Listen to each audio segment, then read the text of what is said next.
Pumutok ang windshield ng puting Montero sa gitna ng Commonwealth Avenue na parang may hamampas na bato mula sa langit, at sa loob ng isang segundo, ang sigaw ni Mara ay nalunod sa tunog ng preno, busina, at salpukan ng bakal sa bakal habang umiikot ang sasakyan at sumadsad sa center island, tumagilid ng bahagya, saka huminto na umuusok ang makina. Anak, anak, basag ang boses niya, nanginginig ang kamay habang pilit niyang kinakalis ang seatbelt ni Nico sa likod, pero duguan ang noo ng bata at nakapikit ito, sobrang tahimik, iyong katahimikang mas nakakatakot kaysa iyak. Sa labas, may mga tumatakbo ng tao mula sa waiting shed, may lalaki pang nakatsinelas na humahampas sa bintana. Ma'am, buksan niyo, may bata. Pawis at usok ang amoy sa loob ng sasakyan, halo sa matapang na pabango ni Mara at sa matalak na amoy ng dugo. Nanginginig ang mga daliri niya. Ayaw gumalaw ng pinto sa driver's side. Nasa kabilang lane ng isang motorsiklong tumilapon, at ang rider na naka-delivery jacket ay nakahandusay, pilit gumagapang sa kalsada. Sa di kalayuan, may babaeng sumisigaw nang may tumawag na ba ng ambulansya. Diyos ko, may bata. At sa gitna ng kaguluhan, napatitig si Mara sa basag na salamin sa harap. Hindi bato, hindi aksidente lang. May bilog na butas sa gitna ng windshield, maliit pero malinis ang pasok, at sa paligid noon ay sapot-sapot ang bitak. Parang bala, humigpit ang sikmura niya. Biglang may kumatok ulit. Ma'am, Atrez, babasagin namin. Isang lalaki ang kumuha ng jack handle, hamampas sa gilid ng bintana, at pumutok ang salamin sa tabi niya. Pumasok ang mainit na hangin ng Maynila, amoy alikabok, tambucho, at nagliliyab na goma. Anak ko, sabi niya, halos pabulong, pero puno ng takot na hindi na kayang ikubli ng sosyal na tono niyang sanay sa boardroom at polite dinners sa Dasmariñas Village. Tulungan niyo ako, pakiusap. Hinayla siya palabas. Nasugatan ang siko niya sa bubog. Hindi niya naramdaman. Ang tanging nasa isip niya ay si Nico, 8 taong gulang, may lagnat pa kagabi, at kaninang umaga ay ayaw pa sanang pumasok sa school dahil takot daw siya. Takot saan? Hindi niya pinakinggan. May investor meeting siya sa Makati. May hearing ang asawa niya sa Senate Blue Ribbon Subcommittee. Lahat urgent, lahat mahalaga, lahat maliban sa isang batang paulit-ulit nagsabing, "Mommy, ayoko munang pumasok ngayon." Nang mailabas si Nico, malambot ang katawan nito sa bisig ng lalaking tumulong. Humihinga pa, sigaw ng isa, may pulse pa, sabi ng isa pang babae na mukhang nursing student, nanginginig ngunit pilit kalmado. Pero kailangan madala agad sa ospital. Napatuhod si Mara sa gutter, hindi alintana ang dumi at putik na kumapit sa cream niyang slacks. Nanginginig ang mga tuhod niya. Tinitigin niya ang anak, may dugong umaagos sa may tenga. Doon siya tunay na natakot. Hindi sa aksidente, hindi sa butas ng windshield, kundi sa posibilidad na ito ang kabayaran sa isang desisyong ginawa niya 2 linggo na ang nakakaraan at pinaniwalaan niyang kayang itago habang buhay. Umalingaw-ngaw ang sirena ng ambulansya, pero bago pa iyon tuluyang huminto sa tabi nila, may tumawag sa telepono niya. Kong, Adrian Velasco ang nakalagay sa screen. Ang asawa niya, halos hindi niya maipindot sa panginginig ng mga daliri. Adrian, sabi niya, sabay habol ng hininga. Naaksidente kami. Si Nico, nasaan ka? Putol agad ng lalaki, mababa ang boses pero may kakaibang tigas. Hindi iyon boses ng asawang nag-aalala. Boses iyon ng taong may kinakatakutan at gustong maunahan ang balita. Commonwealth, papunta kaming street, Agnes noon makinig ka sakin.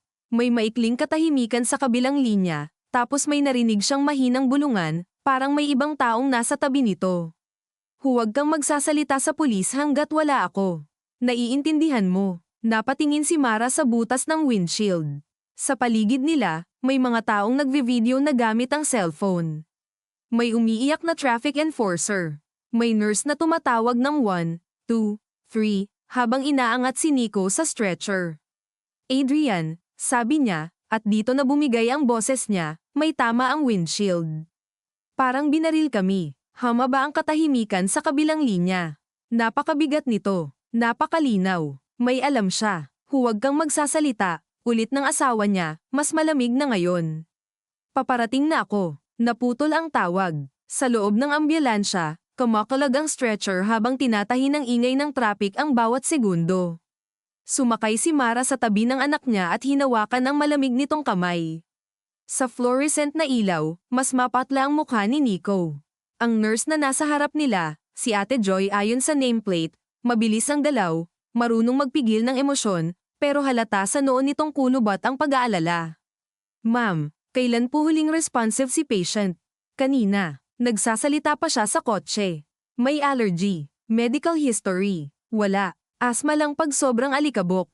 Okay, sir. Dagdagan ng oxygen. Pagkasabi niyon, napatingin si Mara sa maliit na bintana sa likod ng ambulansya. Naiwan sa kalsada ang sasakyan, ang dugo, ang mga taong usisero, ang motorsiklong nakahandusay. Pero hindi nawala ang butas sa windshield sa isip niya. Gaya ng hindi nawala ang mukha ni Benji, ang dati nilang company driver, nang puntahan siya nito isang gabing umuulan sa parking basement ng office sa BGC. Basang-basa noon ang polo nito at nanginginig, hindi sa lamig, kundi sa takot. Ma'am, may kailangan po akong sabihin pero sana huwag niyo akong ilalaglag. Nainis pa siya noon. Pagod siya galing meeting. Madilim. Gusto na lang niyang umuwi. Ano yun, Benji? May pinapapirma po sa kin si Sir Adrian. Logbook ng biyahe. Papalitan daw ang date at destination. So, ma'am, gabi po yun ng April 14, hindi po kami nagpunta sa Bulacan gaya ng nakalagay. Dinala ko po si Sir sa may tandang Sora. Sa warehouse, may babaeng umiiyak sa loob ng van. Narinig ko po, ma'am. Natigilan siya noon. Anong babae? Hindi ko po nakita ng malinaw. Pero parang may sapilitang pinababa. Tapos may dalawang lalaking pulis o bodyguard, ewan ko po. Ayoko na po sana magsalita, kaso may balita na nawawala raw na witness sa procurement case. Baka po, tama na. Iyon lang ang nasabi niya noon, kasi biglang bumilis ang tibok ng puso niya. Alam niya ang procurement case. Alam niya ang pangalang konektado roon.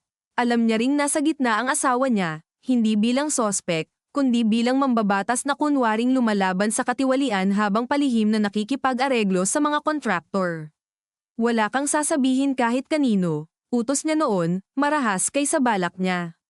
Napaatras si Benji. Ma'am, natatakot po ako.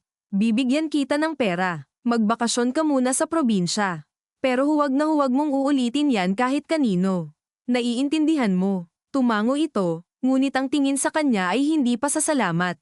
Disgusto. Para bang sa mismong sandaling iyon, nakita nito ang totoong anyo niya hindi bilang mabait na executive ng Family Foundation, hindi bilang mapagkawang-gawang may scholarship program sa Quezon City, kundi bilang isang inang kayang tabunan ang tama at mali para protektahan ang apelyidong kinapitan niya ng 15 taon. Ma'am, napabalik siya sa loob ng ambulansya nang hawakan ng nurse ang balikat niya. Stay with US po. Malapit na tayo. Naramdaman niyang may luha na pala sa pisngi niya. Pinunasan niya agad, hindi dahil mahiyain siya sa pag-iyak, kundi dahil may bahagi pa rin sa kanyang sanay maging presentable kahit sa trahedya. Lumiko ang ambulansya papasok sa driveway ng Street, Agnes Medical Center sa Quezon City, iyong pribadong ospital na madalas puntahan ng mga politiko, artista, at executive. Pagbukas ng pinto, bumuhos ang amoy ng disinfectant, malamig na aircon, at kape mula sa convenience store sa lobby. Ang liwanag ay sobrang puti, halos masakit sa mata matapos ang maruming init sa kalsada.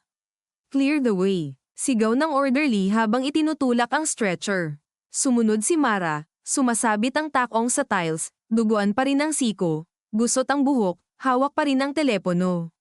Dumaan sila sa na punong-puno ng karaniwang Maynila, batang may hika na hinihika sa tabi ng nanay na nakaduster, construction worker na may hiwa sa binti, lola ang hinihila ng kamag-anak sa wheelchair, amoy betadine, pawis, at pagod. Sa loob ng pribadong bahagi, mas tahimik, mas disente ang mga upuan, mas mabagal ang boses ng mga tao. Pero pareho ang takot sa mata ng bawat naghihintay.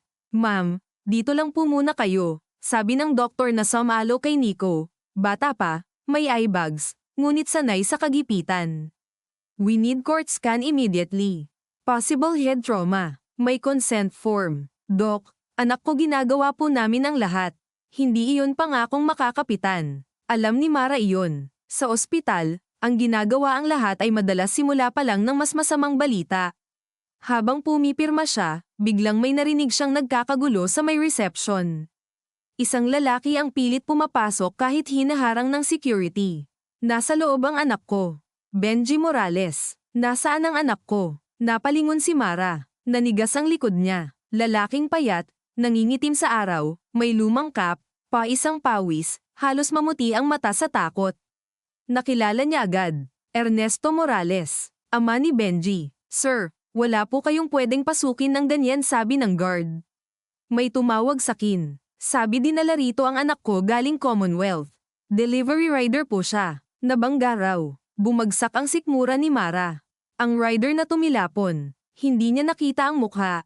Hindi niya naisip. Lumapit ang tatay sa counter. Sakto namang napatingin sa direksyon niya. At sa isang kisap mata ay nakita niya ang pagkilala sa mukha nito. Ikaw. Hindi iyon malakas, pero tumagos. Ikaw ang boss ng anak ko. Hindi makagalaw si Mara. May biglang lamig sa batok niya kahit maliwanag at sterile ang paligid. Nandito ba si Benji? Tanong niya, at pagkasabi niya pa lang ay alam niyang mali. Maling tanong, maling panahon, maling kasaysayan. Namula sa galit ang mukha ni Ernesto. Benji, Benji. Tawa niyang basag. 3 araw nang patay ang anak ko. Para siyang sinampal. Umalingaw-ngaw sa ulo ni Mara ang mga salitang iyon.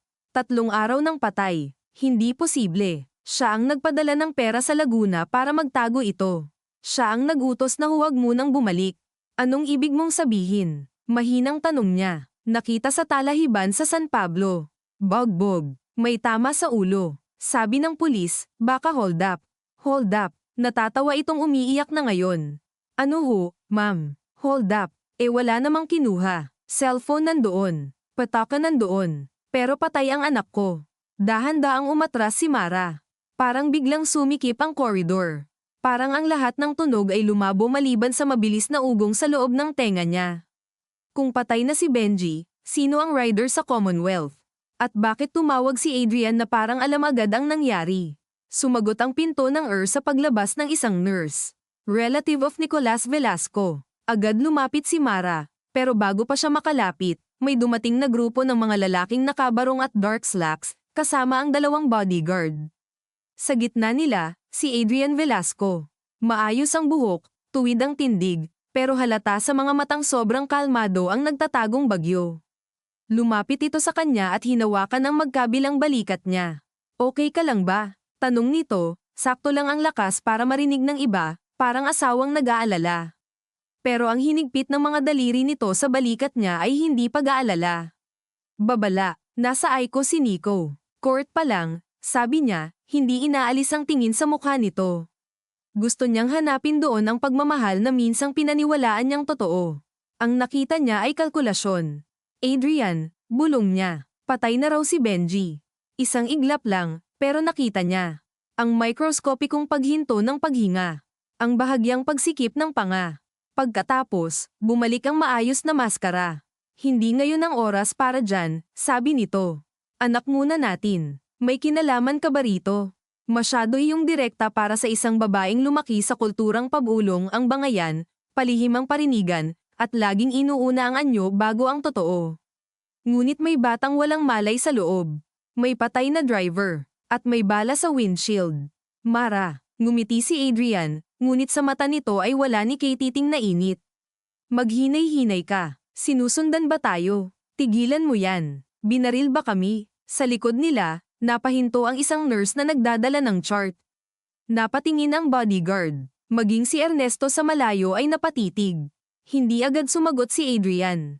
At sa katahimikang iyon, bumalik kay Mara ang lahat ng gabing umuuwi itong madaling araw. Ang mga tinatagong second phone, ang abogado nitong laging nasa bahay kahit linggo, ang biglang paglaki ng campaign funds kahit tapos na ang eleksyon, ang mga kwento ng nawawalang witness, ng contractor na tumalon daw sa kondo, ng staffer na nag-resign at biglang nag-abroad. Dati, kaya niya iyong ibaon sa paliwanag na ganoon talaga sa politika, marumi pero manageable, kasuklam-suklam pero malayo sa sala nila, sa hapagkainan nila, sa kwarto ng anak nila. Pero ngayong nasa ospital siya at duguan pa rin ang manggas niya, wala nang distansya. Sabihin mo sa akin ang totoo, sabi niya. Ngayon na, lumapit si Adrian ng bahagya, halos magdikit ang noo nila, para magmukha lang silang mag-asawang nasa private na usapan. Mabango ito, Ang parehong mamahaling cologne na amoy pormalidad at kapangyarihan. May mga taong gustong sirain ako, bulong nito. Kapag nadamay tayo, kailangan mong manahimik para mabuhay si Nico. Anong ibig mong sabihin, para mabuhay? Mara, tumitig ito sa kanya, diretso, walang kurap. Hindi ito aksidente. At kung gusto mong hindi na masundan pa ang nangyari kanina, sumunod ka sa sasabihin ko. Parang tinanggalan siya ng hangin. Hindi niya alam kung alin ang mas masakit, ang kumpirmasyon na tama ang hinala niya, o ang paraan ng pagkasabi nito, parang ordinaryong logistics lang sa campaign, parang isa lang itong damage control meeting. May bumukas na pinto sa likod nila. Lumabas ang doktor, Mrs. Velasco. Lumingon siya agad. Your son has intracranial bleeding. We need to move fast. Kailangan siyang i-operate. Nayanig ang mundo niya sa isang pangungusap. Mabubuhay ba siya? Tanong niya. At sa unang pagkakataon sa gabing iyon, wala na siyang pakialam sa dignidad, sa posture, sa tamang tono. Isa na lang siyang ina. Huminga ng malalim ang doktor, sanay na marahil sa mga tanong na walang matinong sagot. Hindi ko po maipapangako, pero may chance pa. Chance. Isang salitang napakaliit pakinggan kapag buhay ng anak mo ang nakasabit. Napaurong si Mara at napahawak sa dingding. Malamig ang pintura. Matigas. Totoo. Sa tabi niya, naramdaman niyang lalapit si Adrian, marahil para alalayan siya sa harap ng iba. Umatras siya. Huwag mo kong hawakan. Bahagyang nag-iba ang ekspresyon nito. Hindi galit, hindi pa, pero may nagdilim. Mara, mag-isip ka. Nag-iisip na ako, sabi niya, paos, nanginginig, ngunit malinaw. At ngayon ko lang na-realize kung gaano kita hindi kilala. Sa di kalayuan, nagsimula nang umiyak si Ernesto nang sabihan ng nurse na nasa critical din ang rider na naaksidente at hindi pa nakikilala. Sa monitor mula sa loob ng may pumipintig, may bumabagsak, may humahabol. Sa lobby, may batang kumakain ng cup noodles habang naghihintay sa magulang. Sa TV na walang sound, may breaking news banner tungkol sa Senate inquiry ni Kong Adrian Velasco sa nawawalang state witness. Sa isang kisap mata, nagtugma ang lahat sa isip ni Mara, ang witness, si Benji, ang warehouse, ang bala, ang warning call, ang sobrang bilis ng dating ni Adrian, ang utos nitong manahimik para mabuhay si Nico. At sa unang pagkakataon sa 15 taon nilang pagsasama, naisip niya ang pinakamalinaw at pinakamabigat na katotohanan, maaaring hindi lang siya asawa ng isang sinungaling. Maaaring asawa siya ng isang mamamatay tao. At ang pinakamasakit doon, hindi niya masabing wala siyang kasalanan sa pag-abot sa puntong ito, dahil ilang beses nang may piraso ng katotohanan na inilapag sa harap niya at pinili niyang ipikit ang mata, pinili niyang tawaging komplikasyon ang krimen, pragmatismo ang kaduwagan, proteksyon sa pamilya ang pananahimik sa harap ng mali. Mrs. Velasco, consent po, sabi ng doktor, inilalapit ang clipboard, at sa simpleng tunog ng ballpen na tumama sa plastic na board ay parang bumalik ang katawan niya sa realidad. Hindi pwedeng matulala, hindi pwedeng mag-collapse, hindi pa. Kinuha niya ang form, pero namamanhid ang mga daliri niya. Naghalo-halo ang mga salita sa papulcraniotomy, risk of seizure, blood loss, possible neurological deficit at bawat terminong medikal ay kumakapit sa dibdib niya na parang batong isa-isang inihuhulog sa malalim na balon. Mara, sabi ni Adrian, mas mahinahon na ang tono ngayon, iyong boses na ginagamit nito sa donor meetings at televised hearings kapag gusto nitong magmukhang makatao. Pirmahan mo na, mauubos ang oras. Napatingin siya sa asawa. Sa ilaw ng ospital, ang mukha nitong karaniwang kinahuhumalingan ng kamera ay tila mas matalim, mas walang kulay. Naisip niya bigla kung ilang beses na niyang pinanood ang lalaking ito na magpahayag tungkol sa hustisya, tungkol sa transparency, tungkol sa obligasyon ng public servant sa taong bayan, at kung paanong pagkatapos ng mga talumpating iyon ay sasakay ito sa kotse, tatanggalin ang kurbata, at sasabihing, sa camera lang yan. Huwag kang masyadong idealist. Noon, napapangiti pa siya. Noon, akala niya bahagi lang iyon ng larong politikal. Ngayon, iba na ang timbre ng bawat alaala. Pinirmahan niya ang papel. Sa bawat hagod ng pirma, pakiramdam niya ay may ipinagkakanulo siyang bagong bahagi ng sarili. Nang ibalik niya ang clipboard, tumango ang doktor at agad na umalis. Dalawang nurse ang dumaan sa gilid nila, mabilis ang lakad, bitbit ang stainless tray at dugo na kailangang itawag sa blood bank.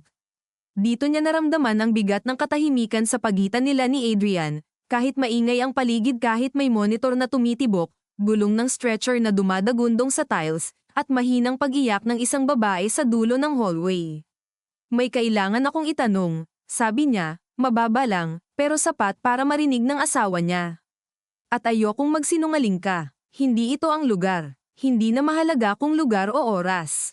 Sagutin mo ako, kasama ba sa mga taong yan ang witness sa inquiry? Iyong nawawala, sumikip ang panga ni Adrian.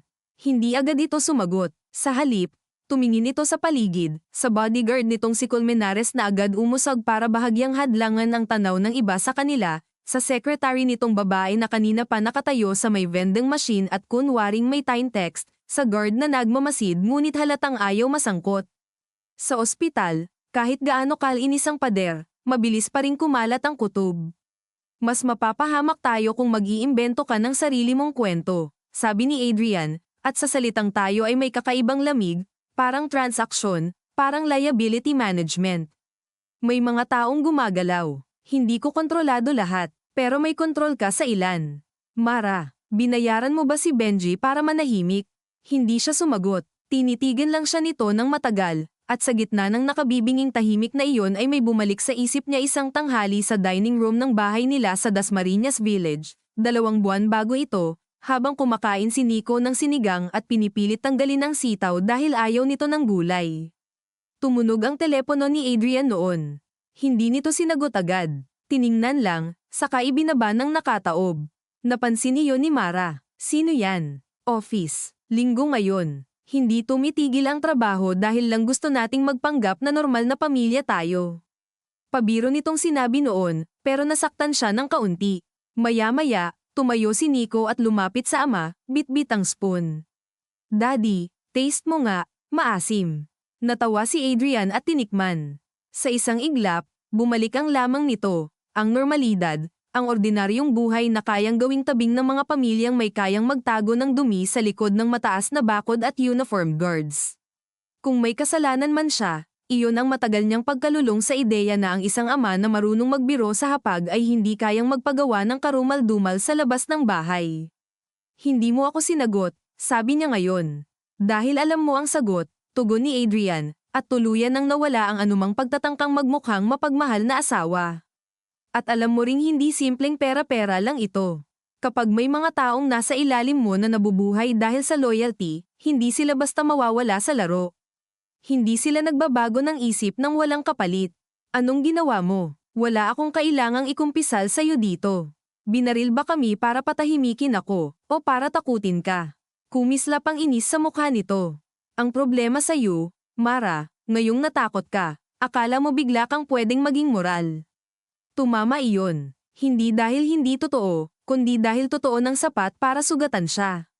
Napakapit siya sa strap ng handbag niya. Gusto niyang sampailan ang asawa niya. Gusto niyang isiga sa buong koridor na may tinatago ang congressman na pinagkakatiwalaan ng publiko. Pero nasa operating room ang anak niya. At bawat kilos niya ay may maaaring katumbas. Iyon ang pinakamaruming kapangyarihan ang kakayahan nitong gawing sandata ang pagmamahal ng isang ina. Sa dulo ng hallway, naupo si Ernesto sa monoblock chair na ibinigay ng utility staff. Nakayuko ito, 2 kamay sa noo, para bang sinisikap pigilan ang ulo nitong pumutok sa dami ng iniisip. May hawak na rosaryo ang kaliwang kamay. Makaluma ang rosaryo, kupas ang ilang butil, parang matagal ng gamit. Naramdaman ni Mara ang matalim na hiya sa dibdib. Hiya na mas mabigat sa simpleng embarrassment, iyong uri ng hiya na nagpapaalala sa iyo na may buhay na nabali dahil nagpanggap kang wala kang narinig. Lumakad siya palayo kay Adrian. Saan ka pupunta? Tanong nito, mabilis pero mahina pa rin. Doon sa taong dapat kong matagal nang kinausap. Huwag kang gagawa ng eksena. Hindi eksena ang tawag sa paghingi ng tawad. Mara, tama na. Lumakad siya patungo kay Ernesto. Nararamdaman ang tingin ng asawa niya sa likod, mabigat, mapanupil, ngunit sa bawat hakbang ay para siyang may tinatawirang manipis na tulay sa ibabaw ng sariling takot. Paglapit niya, hindi agad siya tiningnan ng matanda. Nakayuko lang ito, humihinga ng malalim, nanginginig ang balikat. Mang Ernesto, sabi niya. Napakaliit ng boses niya, napakawalang saysay pakinggan sa harap ng pagkawala. Unti-unti itong tumingala, namumula ang mga mata. Ano pa ho ang kailangan nyo sa anak ko? Tanong nito, at wala roong paggalang, wala roong pagkapo-orbot polite na madalas asahan ng mga may kaya.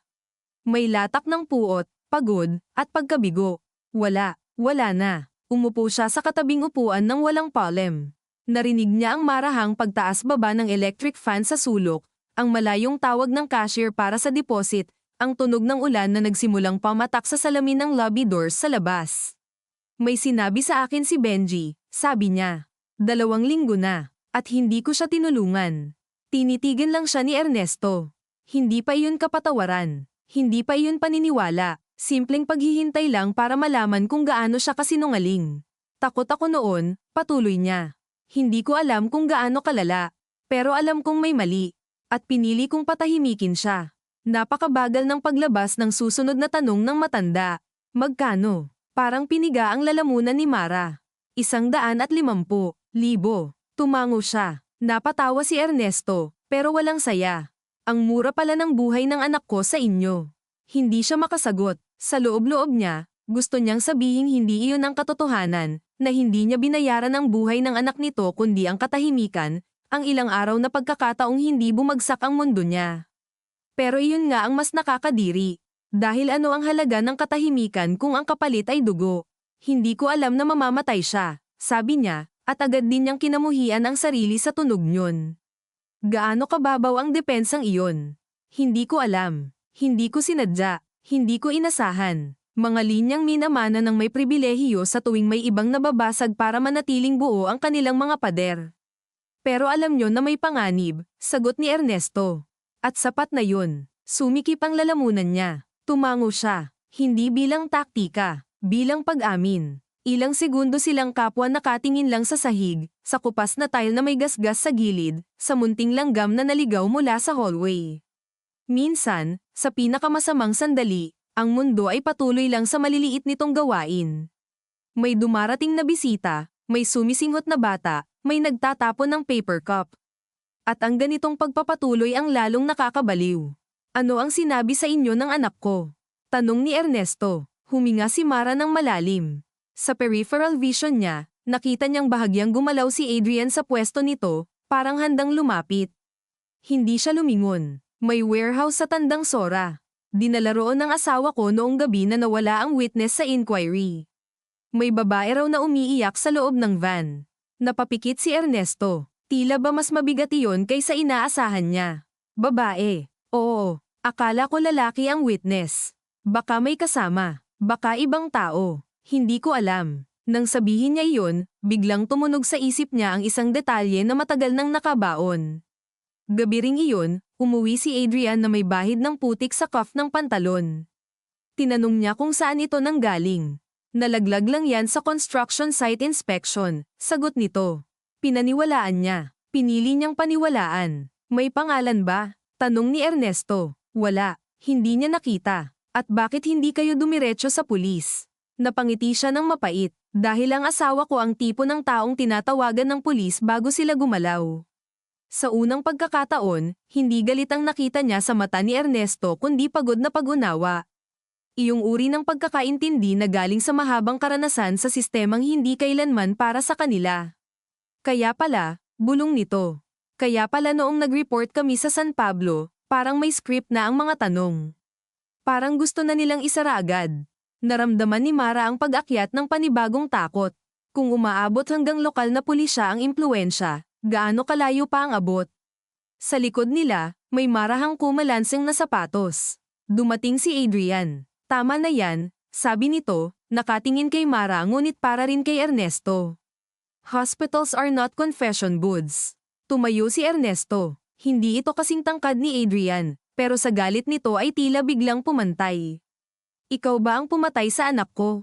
Diretsong tanong nito. Nagkatinginan ang dalawa. Sa ilang segundong iyon, tila huminto ang hallway. Maging ang nurse na dumaraan ay bumagal ang hakbang. Hindi agad sumagot si Adrian. Pagkatapos, mahinahon itong nagsalita, parang nasa hearing. Nakikiramay ako sa pagkawala ng anak mo. Pero mag-ingat ka sa mga akusasyon. Akusasyon. Napaatras ng bahagya si Ernesto, parang hindi makapaniwala sa kontroladong tono nito. Patay ang anak ko. Nagsumbong siya. Tapos patay. Tapos ang anak nyo binaril sa kalsada. At akusasyon lang ito sa'yo. Guard, sabi ni Adrian, hindi itinataas ang boses. Lumapit si Colmenares, pero bago pa ito tuluyang sumingit, hamarang si Mara. Huwag mong gagalawin. Mara, umalis ka sa gitna. Hindi, huwag mo akong pinipilit. At ikaw, kumirat ang gilid ng ulo niya sa tindi ng emosyon. Ilang taon mo akong pinilit maging tahimik. Wala nang maskara ngayon. Kitang-kita na ang iritasyon sa mukha ni Adrian. Ang pamilyar ngunit bihira nitong anyo na noon ay siya lang ang nakakakita kapag nagagalit ito sa bahay, kapag late ang katulong, kapag pumapalpak ang staff, kapag may hindi sumusunod sa gusto niya. Hindi sigaw ang anyo ng galit nito, kundi pagyayelo, pagkipot ng mata, pagbaba ng boses. Makinig kang mabuti, sabi nito. May operasyon ang anak natin. Kung may natitira ka pang sentido, unahin mo siya. Hindi hiwalay si Nico dito, sagot niya. Bahagi siya nito dahil ginawa mo kaming target. Hindi kita ginawang target, pero alam mong may banta. Alam kong magulo ang paligid. Iyon lang. At pinasakay mo pa rin kami ng walang bantay. Ngayon tumingin si Adrian sa malayo, saglit lang, pero sapat para makita niyang may kinukwenta ito. Hindi niya alam kung iyon ba ang pinakamalalang sagotang hindi tuwirang pag-amin na may panganib NGA o ang katotohanang mas mahalaga rito ang damage assessment kaysa sa pag-iyak ng asawa nito. Sa mismong sandaling iyon, bumukas ang pinto ng operating wing at lumabas ang isang batang nurse, hingal na hingal, bitbit ang chart. Relative of Nicolas Velasco. Ako, sabay nilang sabi ni Mara at Adrian, at ang sabayang iyon ay parang multo ng dati nilang pagkakaisa, automatic, rehearsed, maganda sa paningin ng iba. We need additional blood units ready. Possible po na kailanganin during surgery. Also, isa lang po muna ang pwedeng magstay sa immediate waiting area. Ako, agad sabi ni Adrian. Ako, sabat ni Mara, mas matigas. Napatingin ang nurse, halatang ayaw mamili sa pamilyang mukhang may sariling digmaan. Ma'am, sir, basta isa lang po talaga. Dito niya naramdaman ang maliit ngunit brutal na realidad ng ospital. Kahit gaano kalaki ang impluwensya mo sa labas, sa loob ng operating protocol, minsan isang tao lang ang pwedeng manatili sa pintong naghihintay. At ang simpleng pagpili kung sino iyon ay nagiging sukatan ng kapangyarihan, tiwala, at kontrol. Mananatili ako, sabi ni Adrian. May mga kailangang asikasuhin. Kaya nga hindi dapat ikaw, tugon niya. Dahil sa'yo kailangan pang may asikasuhin. Mara, umalis ka kung gusto mong tumawag sa mga tao mo. Pero ako ang hihintay sa anak ko. Hindi agad sumagot si Adrian. Sa halip, pinasadahan nito ng tingin si Colmenares, saka ang secretary, saka ang hallway. Ang utak nito ay gumagalaw, alam niya iyon. Nag-a-adjust, naghahanap ng pinakamababang panganib. Sa huli, ngumiti ito ng manipis sa nurse. Sige, siya na lang muna. Pagkasabi niyon, lumapit ito kay Mara at bumulong, halos hindi gumagalaw ang labi. Kapag may kinausap ka sa media, sa pulis, o sa kahit sinong hindi ko kilala, tandaan mong maraming paraang hindi na makakabalik sa dati ang anak natin. Nanigas siya. Iyon ang mga salitang hayagang pagbabanta, ngunit nakabalot pa rin sa anyo ng concern. Bago pa siya makasagot, umalis na ito, kasunod ang mga tao niya. Parang maliit na prosesyon ng impluwensya na dumulas palabas ng sterile na hallway. Naiwan si Mara na nakatingin sa likod nito, tinatamaan ng malamig na bugso ng aircon, habang sa loob niya ay may dahan-daang tumitibay na isang desisyong hindi pa niya kayang pangalanan ng buo. Hindi pa tapos ang takot. Hindi pa nawawala ang pagnanais na iligtas ang natitirang anyo ng pamilya. Pero unang beses sa napakahabang panahon, may mas malakas na boses kaysa hiya, kaysa convenience, kaysa utang na loob sa apelyidong nag-angat sa kanya. Boses iyon na nagsasabing kapag nanahimik pa siya ngayon, hindi na lang si Benji ang mawawala. Baka pati si Nico, kahit mabuhay, ay lumaki sa loob ng kasinungalingang siya mismo ang nagsemento. Ma'am, napalingon siya. Nakatayo si Ernesto, hawak pa rin ang rosaryo, pero mas tuwid na ang tindig. Kung magsasalita kayo, sasama ako. Hindi iyon alok ng pagkakaibigan. Hindi rin kapatawaran. Isa iyong mapait na alyansa sa pagitan ng 2 taong parehong may nawala at parehong huli nang naunawaan ang lawak ng kalaban nila. Tiningnan niya ang matanda, saka ang saradong pinto ng operating room, saka ang mahabang hallway na kumikislap sa puting ilaw. Sa labas, mas lumakas ang ulan. Rinig na rinig ang hampas nito sa salamin, paulit-ulit, parang may kung anong gustong pumasok. Hintayin muna natin si Nico, sabi niya, halos pabulong, ngunit may bago ng bigat. Pero pagkatapos nito, hindi na ako tatahimik. At nang sabihin niya iyon, hindi gaman ang dibdib niya. Walang ginhawang dumating. Ang naramdaman niya ay mas mabigat na pasanin, dahil alam niyang ang bawat salitang binitiwan niya ay maaaring unang hakbang palabas sa marangyang kulungang matagal niyang tinawag na buhay, at papasok sa isang dilim na wala ng atrasan. Hindi niya namalayang nakahawak na pala siya sa maliit na bakal na armrest ng upuang plastik ng sobrang higpit hanggang sa namuti ang mga buko ng kamay niya, at nang bitawan niya iyon ay may naiwan pang bahagyang marka sa palad niya, manipis ngunit totoo, parang paalala na may mga bagay na kahit sandali mo lang hawakan ay nag-iiwan ng bakas. Umupo siya sa immediate waiting area sa tapat ng operating wing, isang makitid na bahagi ng hallway na may salaming bintana pero walang tanaw kundi isa pang puting pader sa kabilang gusali. Sa gilid ay may water dispenser, isang artificial plant na medyo maalikabok sa dahon, at telebisyong nakamount sa itaas na nakamute pa rin. Tumatakbo ang captions ng balita na hindi niya mabasa ng buo dahil malabo ang paningin niya sa pagod at pagpipigil sa luha. Ang malamig na ilaw ng ospital ay hindi nakakapagpakalma. Mas lalo lang nitong nililinaw ang bawat butas, bawat mantsa, bawat takot. Sa ganitong liwanag, walang sulok na sapat para pagtaguan ng konsensya. Narinig niya ang mahinang kalansing ng rosaryo ni Ernesto habang umuupo ito sa di kalayuan, hindi masyadong malapit sa kanya, hindi rin sobrang layo. Para silang dalawang sakay ng parehong bangkang unti-unting pinapasok ng tubig, parehong pagod na para magtulakan pa. May kamag-anak ba kayo na pwedeng tawagan? Tanong nito pagkaraan ng mahabang katahimikan. Napangiti si Mara nang walang saya. Marami, masyadong marami. Mga kapatid niyang nasa Alabang at San Juan na gustong-gustong mapalapit sa kapangyarihan ng asawa niya kapag may scholarship launch, ribbon cutting, o Pasko. Tita niyang laging nagpaparinig tungkol sa swerte niya sa napangasawa. Mga pinsang biglang nagiging malambing tuwing may kailangang recommendation letter o hospital endorsement. Pwede siyang tumawag. Siguradong darating ang ilan ng nakadamit ng maayos, may dalang prutas, bulaklak, at bulong-bulungan. Pero sa oras na iyon, ayaw niya ng mukha ng kahit sinong nakakakilala sa kanila bilang pamilyang Velasco. Ayaw niya ng mga matang magtatanong ng may halong tsismis.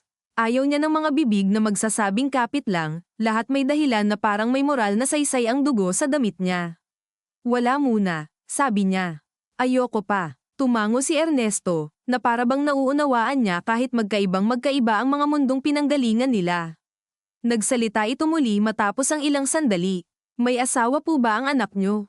Wala, 8 pa lang siya. Napapikit siya agad pagkasabi niyon, dahil ang simpleng paglilinaw na iyon ay tumama sa puso niya. 8 pa lang. 8 pa lang si Nico. May koleksyon pa ng die-cast cars. Mahilig pa rin matulog na bukas ang ilaw sa hallway. Takot sa thunder pero mahilig sa toy gun. Marunong ng mag-Ingles na may konting arte, pero kapag nilalagnat ay bumabalik sa simpleng mommy, tabi ka. 8 pa lang, pero nakarating na sa operating room dahil sa mundo ng matatandang ubod ng dumi at duwag. Pasensya na, sabi ni Ernesto. Iba ang takbo ng isip ko. Ayos lang. Sa totoo lang, may kakaibang ginhawa sa simpleng tanong na hindi maingat, hindi curated, hindi diplomatikong pino. Sa buong buhay niyang may pera, bihira siyang kausapin ng diretso maliban sa mga katulong na matagal na sa bahay at sa anak niyang wala pang pakialam sa social choreography ng mga may kaya. Tumingin siya sa saradong pinto ng operating room. Walang naririnig mula roon kundi minsang paglabas-pasok ng staff at mechanical na pag-swish ng automatic door. Ganoon pala ang paghihintay sa pagitan ng buhay at kamatayan. Hindi dramatic na may sigawan at habulan sa lahat ng oras. Mas madalas, katahimikan, ilaw, malamig na upuan, at utak mong paulit-ulit gumagawa ng sariling multo.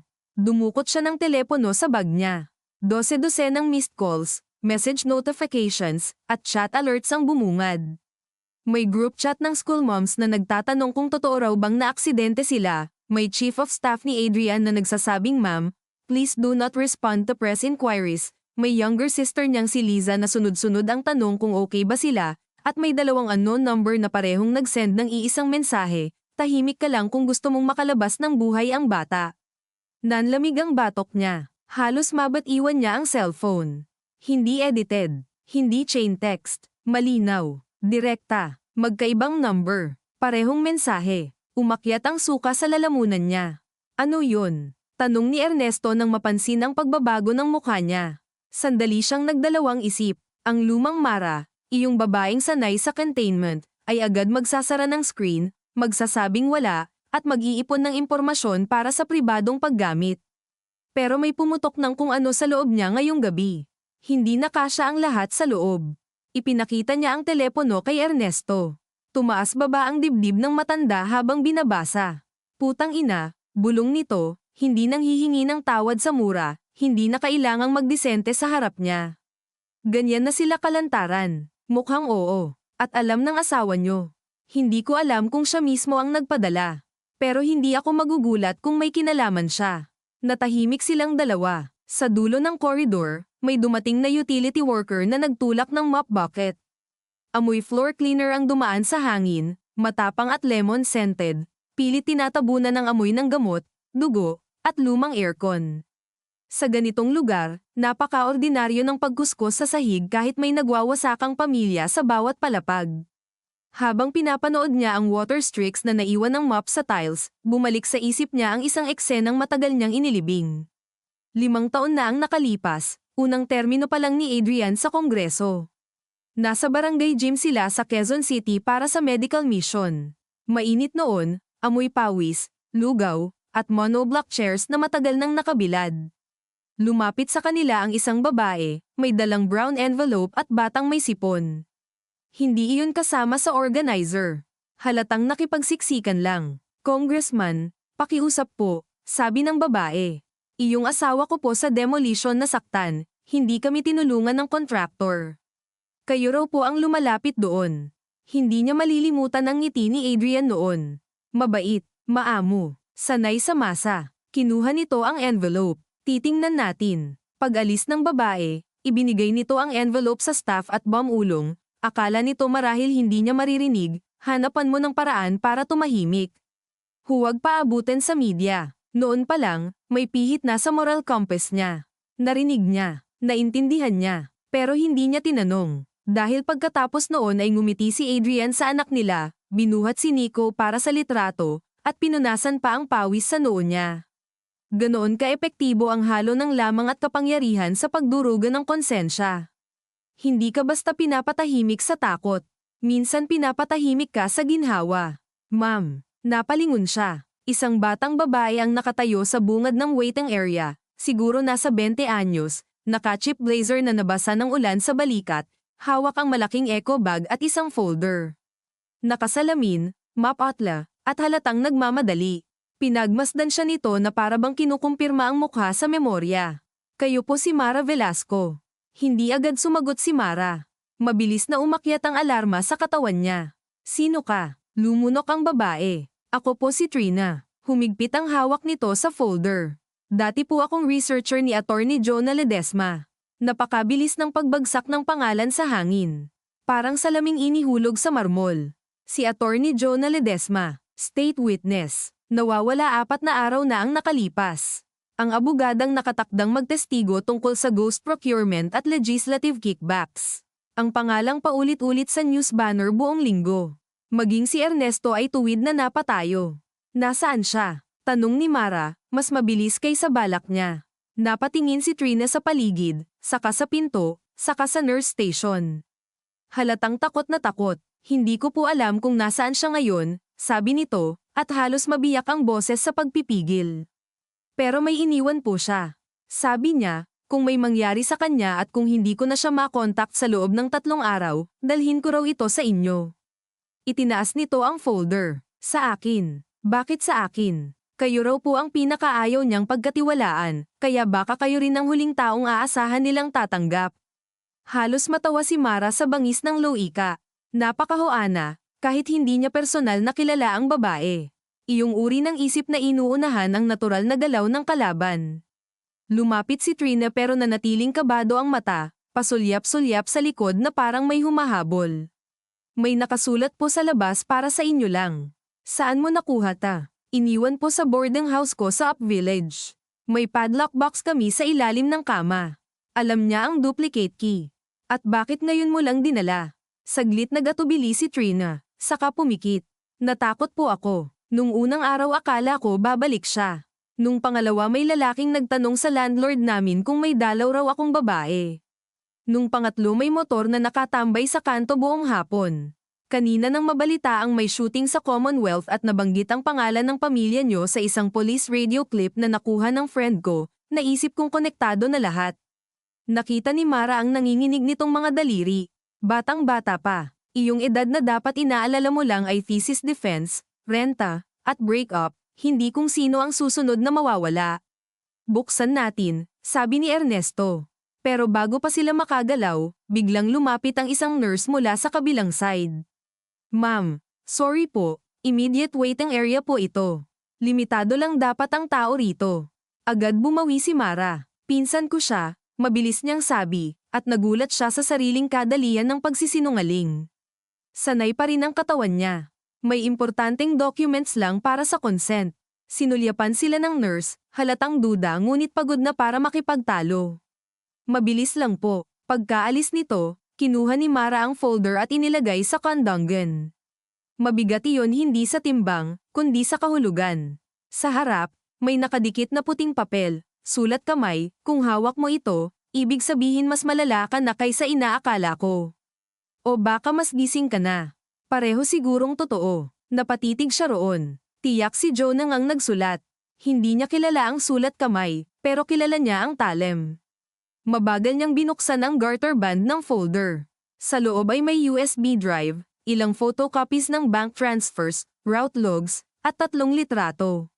Sa unang tingin pa lang, parang bumagsak ang presyon ng dugo niya. Unang litrato, si Adrian, kuha mula sa malayo ngunit malinaw pa rin, nakatayo sa loading bay ng isang warehouse. Gabi, nakalong sleeves, walang barong, seryoso ang mukha.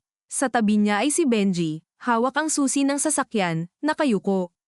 Ikalawang litrato, ang side door ng puting van na bukas, at sa loob, may babaeng nakapikit at tila nakagapos ang mga kamay. Malabo ang mukha pero babae nga. Ikatlong litrato, isang pahina ng logbook na may listahan ng dates at plate numbers, at sa ilalim ay pirmado ang pangalang matagal ng kinatatakutan ng media ngunit hindi pa nahuhuli ng bata SR. Cabrera. Si Renato Cabrera, contractor na pangunahing subject ng inquiry at sinasabing fixer ng ilang senador, konsehal, at kongresista. Diyos ko, bulong ni Ernesto. Hindi agad makapagsalita si Mara. Ang tenga niya ay tila lumubog sa tubig. Malayo ang mga tunog, maging ang ilaw ay parang umurong. Hinawakan niya ang USB. Malamig, maliit, napakadaling itago sa palad, pero posibleng kasing bigat ng pagbagsak ng buong imperyo ng asawa niya. Sa ilalim ng mga papeles ay may isa pang maliit na envelope. Binuksan niya, isang handwritten note. Mara, alam kong hindi ka bayani. Hindi rin ako. Pero kung may natitira ka pang instinct na protektahan ng anak mo mula sa tunay na mukha ng ama niya, gamitin mo ito bago maunahan ka nila. Huwag kang pupunta sa regular na pulis. Huwag kay Adrian. Huwag sa kahit sinong staff niya. May kopya pa ako, pero kung tahimik ka pa rin pagkatapos nito, pareho tayong mamamatay ng walang saysay. Napapikit si Mara. Sa likod ng saradong talukap, nakita niya si Nico na natutulog sa backseat tuwing traffic sa EDSA. Nakabukas ang bibig, hawak ang stuffed shark na napanalunan sa arcade sa Green Hills. Naramdaman niya ang bigat ng tanong na hindi na maiiwasan, hanggang saan niya kayang isugal ang buhay ng anak niya para putulin ang siklo ng kasamaan ng ama nito. At kung pipiliin niyang manahimik para mabuhay si Nico ngayong gabi, ano ang garantiyang hindi sila magiging bihag habang buhay? May alam ka pa bang iba? Tanong niya kay Trina, hindi inaalis ang tingin sa note. May audio raw po sa USB, sabi ng babae. Hindi ko pinakinggan. Natakot ako. May nakakaalam bang dala mo rito? Wala po. Iniwan ko phone ko sa boarding house. Nag-jeep ako, tapos tricycle, tapos lakad sa likod. Napakabata, isip ni Mara. Pero marunong nang mabuhay sa ilalim ng banta. Parang buong henerasyon nila natutong umiwas sa kamera at plaka ng motorsiklo bago pa man matutong mag-file ng tamang tax form. Kailangan natin ng laptop, sabi ni Ernesto. Wala akong dala, sagot ni Mara. Saglit siyang nag-isip. Ang secretary ni Adrian marahil ay may tablet o laptop, pero imposible. Ang admin desk sa ospital. Delikado. Kahit CCTV lang, baka ma-monitor na agad ang bawat galaw nila. Tumingin siya kay Trina. May tiwala ka ba sa kahit sino? Isang tao lang po, sabi nito matapos ang maikling paghinto. Si Kuya Paulo. Kaibigan ko po sa campus paper noon. Nasa online news na siya ngayon. Pero nabitin ito. Pero ano, kilala po siya sa pagiging matapang. At madalas po siyang aidmanda. Sa ibang gabi, baka natawa si Mara. Ngayon, wala siyang lakas. Mas okay ng aidmanda kaysa ilibing, sabi ni Ernesto, at tumango si Trina na parang sinampal ng katotohanan. Narinig nila ang mabilis na yabag mula sa operating wing. Lahat sila napalingon. Lumabas ang parehong nurse kanina, mas seryoso ang mukha. Agad tumayo si Mara, biglang nanghina ang tuhod. Ano po, nagsalita ang nurse ng propesyonal, ngunit kita ang urgency. Ma'am, ongoing pa rin po ang surgery. Pero nag-drop po ng mabilis ang BP kanina. Stable na ulit ngayon, pero kailangan po naming i-prepare ang possibility ng prolonged ICU stay. Also, gusto po kayong makausap ng anesthesiologist tungkol sa complications. Para siyang nawalan ng pandinig sa gitna ng pangungusap. Stable na ulit, complications, prolonged ICU stay. Mga terminong parang poste sa daan, hindi mo gustong tamaan ngunit kailangan mong daanan. Sige, sabi niya. Ako po ba sasama ngayon? Yes, ma'am. Kayo lang po muna. Bago siya sumunod, napatingin siya sa folder, sa USB, sa note. Pagkatapos ay dahan-dahan niya iyong inabot kay Ernesto. Itago mo muna. Kumunat ang noo ng matanda. Sigurado kayo, mas ligtas sa'yo kaysa sa bag ko. At kung kunin nila sa akin, wala silang dahilan para isipin na hawak mo. Sandaling nagduda si Ernesto. Pagkatapos, kinuha nito ang folder at isinilid sa loob ng luma nitong backpack na kupas ang zipper. Isang napaka-ordinaryong bag. Iyong bag na hindi papansinin sa terminal, sa jeep, sa waiting shed. Ang uri ng bagay na walang security detail na mag-aakalang naglalaman ng maaaring magpabagsak sa isang kongresista. Babalik ako, sabi ni Mara. At huwag kayong umalis. Hindi kami aalis, sagot ni Trina. Habang sinusundan niya ang nurse papasok sa mas tahimik na bahagi ng operating corridor, pakiramdam niya ay humahakbang siya sa dalawang direksyong magkasalungat. Sa kanan, ang anak niyang kailangang iligtas ngayon. Sa kaliwa, ang katotohanan kapag hinawakan niya ng buo ay maaaring ikapahamak nilang lahat. Ngunit marahil iyon ang pinakamalungkot na leksyon ng gabing ito, walang tamang pagpili na walang kapalit. Sa dulo ng corridor, sa pintong may maliit na frosted glass at nakadikit na authorized personnel only, huminto ang nurse at pinahit ang knob. Bago siya tuluyang pumasok, narinig niya mula sa malayo ang maikling pag-vibrate ng cellphone sa bag niya. Hindi niya sana papansinin, pero sumabay dito ang biglang pagtaas ng kutob sa dibdib niya. Dinukot niya ang telepono. Isang bagong mensahe mula sa unknown number. Isang litrato. Si Trina. Kuha ilang minuto lang ang nakalipas mula sa waiting area. Sa baba ay may caption, mali ang mga taong kinakausap mo. Tumigil ang mundo niya sa loob ng kalahating segundo, iyong tipong kahit may humihinga, umiilaw, at gumagalaw sa paligid ay para kang nabingi sa sariling tibok ng puso. Hindi na siya tumingin pa sa caption. Sapat na ang larawan. Sapat na ang anggulo ng kuha, halatang mula sa di kalayuan pero nasa parehong palapag, sapat na para maintindihan niyang may mata sa loob mismo ng ospital, o may taong may access sa CCTV feed, o may tauhang nakapwesto sa kung saan-saan at nagsusumbong sa bawat galaw nila. Ma'am, tawag ng nurse, nakapikit na bahagya ang pinto, naghihintay. Itinago ni Mara ang telepono sa bag at pinilit hilahin ang mukha niya pabalik sa anyo ng isang inang kayang makinig sa medikal na paliwanag ng hindi guguho. Ngunit habang papasok siya sa maliit na consultation room, hindi na niya mapigilan ang mabilis na pagkalkula ng utak niya. Kung kilala na nila si Trina, delikado si Ernesto. Delikado ang folder. Delikado ang lahat ng susunod niyang sasabihin. At kung may tao sa loob ng ospital na nagmamasid, walang lugar na pwedeng ituring na ligtas kahit pa may santo ang pangalan at puti ang dingding. Ang consultation room ay mas malamig kaysa hallway. Amoy alcohol swab, printer toner, at pagod. Sa mesa ay may model ng utak na nahahati sa kulay rosas at beige na piraso, may stack ng forms, at isang basong may kalahating kape na halatang ilang oras nang hindi natatapos.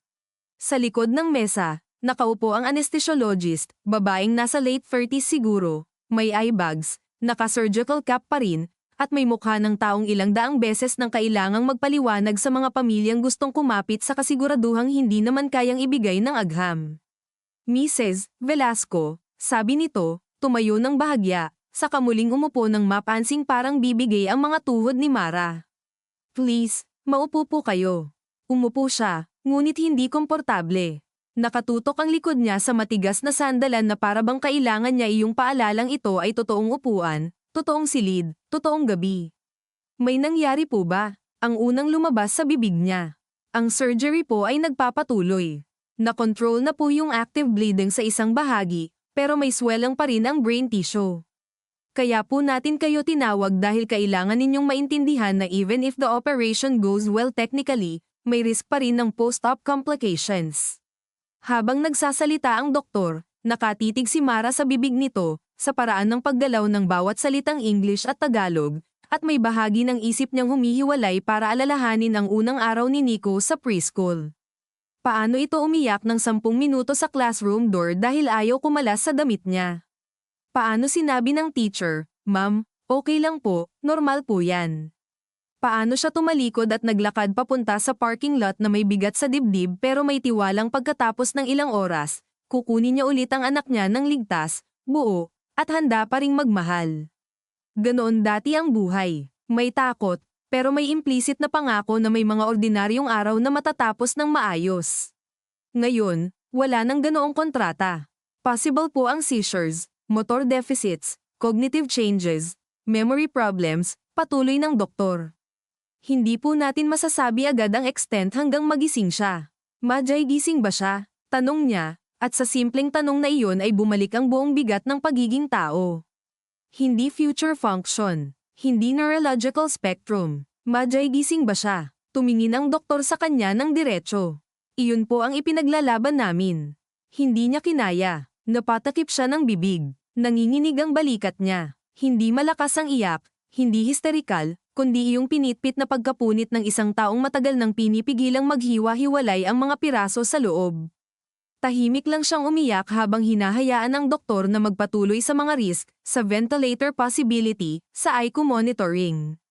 Tumango siya sa mga lugar na kailangang tumango. Pumirma sa 2 karagdagang papel. Humingi ng tissue. Nagpasalamat kahit hindi niya alam kung para saan ang pasasalamat. Nang matapos, tumayo siya ng parang may 10 kilo ng buhangin sa loob ng mga binti niya. May kailangan pa po ba kayong tanungin? Sabi ng doktor. Dapat marami, dapat detalyado, dapat listahan ng possible outcomes, mga susunod na oras, lahat ng kailangan para maging handa. Ngunit sa puntong iyon, isang bagay lang ang mahalaga. Doc, sabi niya, pinipilit patagin ang boses. Kung may gumagawa po ng gulo sa labas. I mean, kung may mga taong hindi ko kilala na nagtatanong tungkol sa anak ko, pwede bang walang papasukin sa ICU nang hindi ko alam? Tumaas ng bahagya ang kilay ng doktor. Hindi pa man ito nagtatanong, naramdaman ni Mara ang biglang hiya sa pagiging paranoid. Pero paranoia ba kapag may bala sa windshield at death threat sa cellphone? We can note restricted visitors, sabi ng doktor ng maingat. Pero ma'am, immediate family kahit immediate family. Kahit asawa ko, please. Hindi ako sigurado sa kahit sino ngayon.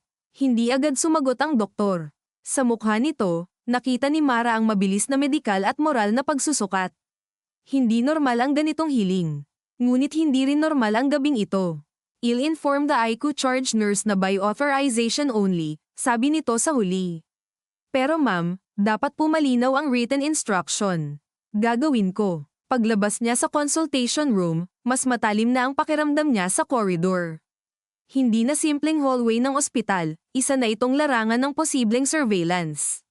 Ang bawat upuang may naghihintay, bawat vending machine, bawat security camera sa kisame, bawat janitor na nagmamaniobra ng mop cart ay may kasamang anino ng hinala.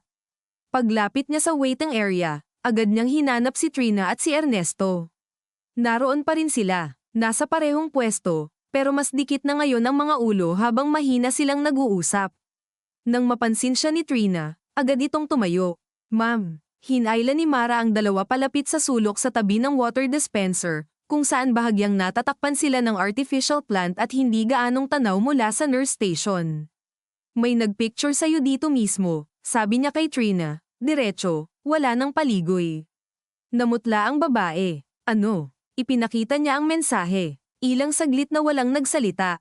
Pucha, bulong ni Ernesto. May tao talaga sila rito. O access sa camera, sabi ni Mara. Pareho lang ang ending. Alam nilang magkasama tayo. Umangat baba ang dibdib ni Trina. Halatang gusto nitong umatras, tumakbo, umiyak, o lahat sabay-sabay. Pero pinigil nito ang sarili. Anong gagawin natin? Iyon ang tanong na hindi niya gustong marinig dahil pareho silang alam ang pinakamadaling sagot: umalis, magtago, itapon ang folder, iligtas ang sariling balat. At iyon din ang sagot na matagal niyang pinili sa iba't ibang anyo sa buong kasal niya. Huwag magsalita, I defer. Irrelevant ang dumi bilang complexity. Pero hindi na iyon simpleng moral failure ngayon, may operasyon ng anak niya, may patay na driver, may nawawalang witness, at may batang researcher na baka siya ang susunod. Hindi tayo sabay kikilos, sabi niya, marahang pinapakalma ang sariling paghinga. Kapag sabay-sabay, isang hagip lang sa atin. At ang folder, tanong ni Ernesto, hinahawakan ng bahagya ang zipper ng bag niya na parang biglang naging mas mabigat iyon. Tumingin si Mara sa paligid, saka sa telepono niya. May isang pangalan na dahan-daang tumama sa isip niya, hindi dahil lubos ang tiwala niya, kundi dahil sa kabaligtaran, dahil hindi ito kabilang sa built-in orbit ni Adrian. May kilala akong abogado, sabi niya. Hindi personal. Nakasagupa niya si Adrian sa media years ago. Hindi siya mabibili ng madali. Sigurado kayo? Tanong ni Ernesto. Hindi. Sagot niya agad. Wala na akong sigurado. Napatingin siya kay Trina. Itong kaibigan mong reporter, iyong Paulo. Kaya mo bang tawagan ng hindi gumagamit ng sarili mong number? May memorized po akong number niya. Good. Gamit ka ng payphone o ibang phone. Pero hindi pa ngayon. Pinaikit niya ang mga mata ng saglit, pilit inaayos ang sunod-sunod na hakbang sa utak. Una, si Nico. Kailangang masiguro ang restricted access sa ICO. Ikalawa, mailabas ang ebidensya sa ospital nang hindi halatang dala ng sino man sa kanila. Ikatlo, mahanap ang tamang tao bago sila maunahan. Ikaapat at ito ang pinakamasakit, kailangang magdesisyon kung isasama niya si Liza, ang kapatid niyang abogado sa isang mid-size firm, na matagal nang may duda kay Adrian ngunit paulit-ulit niyang pinatahimik sa ngalan ng huwag ka nang makialam sa buhay may asawa ko. Ang problema sa pagtangging humingi ng tulong ng matagal ay darating ang araw na hindi mo na alam kung paano magsimula. Ma'am, nagulat siya nang marinig ang boses ng security guard sa likod. Paglingon niya, nakita niya ang gwardyang kanina pang nagmamasid sa lobby side. Hindi matanda, hindi bata, mukhang probinsya nung matagal nang nagtatrabaho sa lungsod. May naghahanap po sa inyo sa baba. Hindi ko po pinapapasok dito kasi sabi ng nurse restricted daw. Pero sabi raw urgent. Sino? Tanong niya. Kuma mo ang guard sa sentido. Babae po, sinabing kapatid niyo raw. Attorney, Liza. Napapikit si Mara. Hindi niya matandaan kung kailan niya ito natawagan. Tapos na bang tumawag? Hindi. Biglang pumasok sa isip niya na maaaring si Liza ang sunod-sunod na tumatawag na hindi niya nasagot. Hindi siya mahilig sumuko sa pagkontrol ng sarili, pero may maliit na bahagi sa dibdib niyang gustong umiyak sa ginhawa. Ang problema, kasabay ng ginhawang iyon ang takot. Kapag dumating si Liza, totoong-totoo na ito.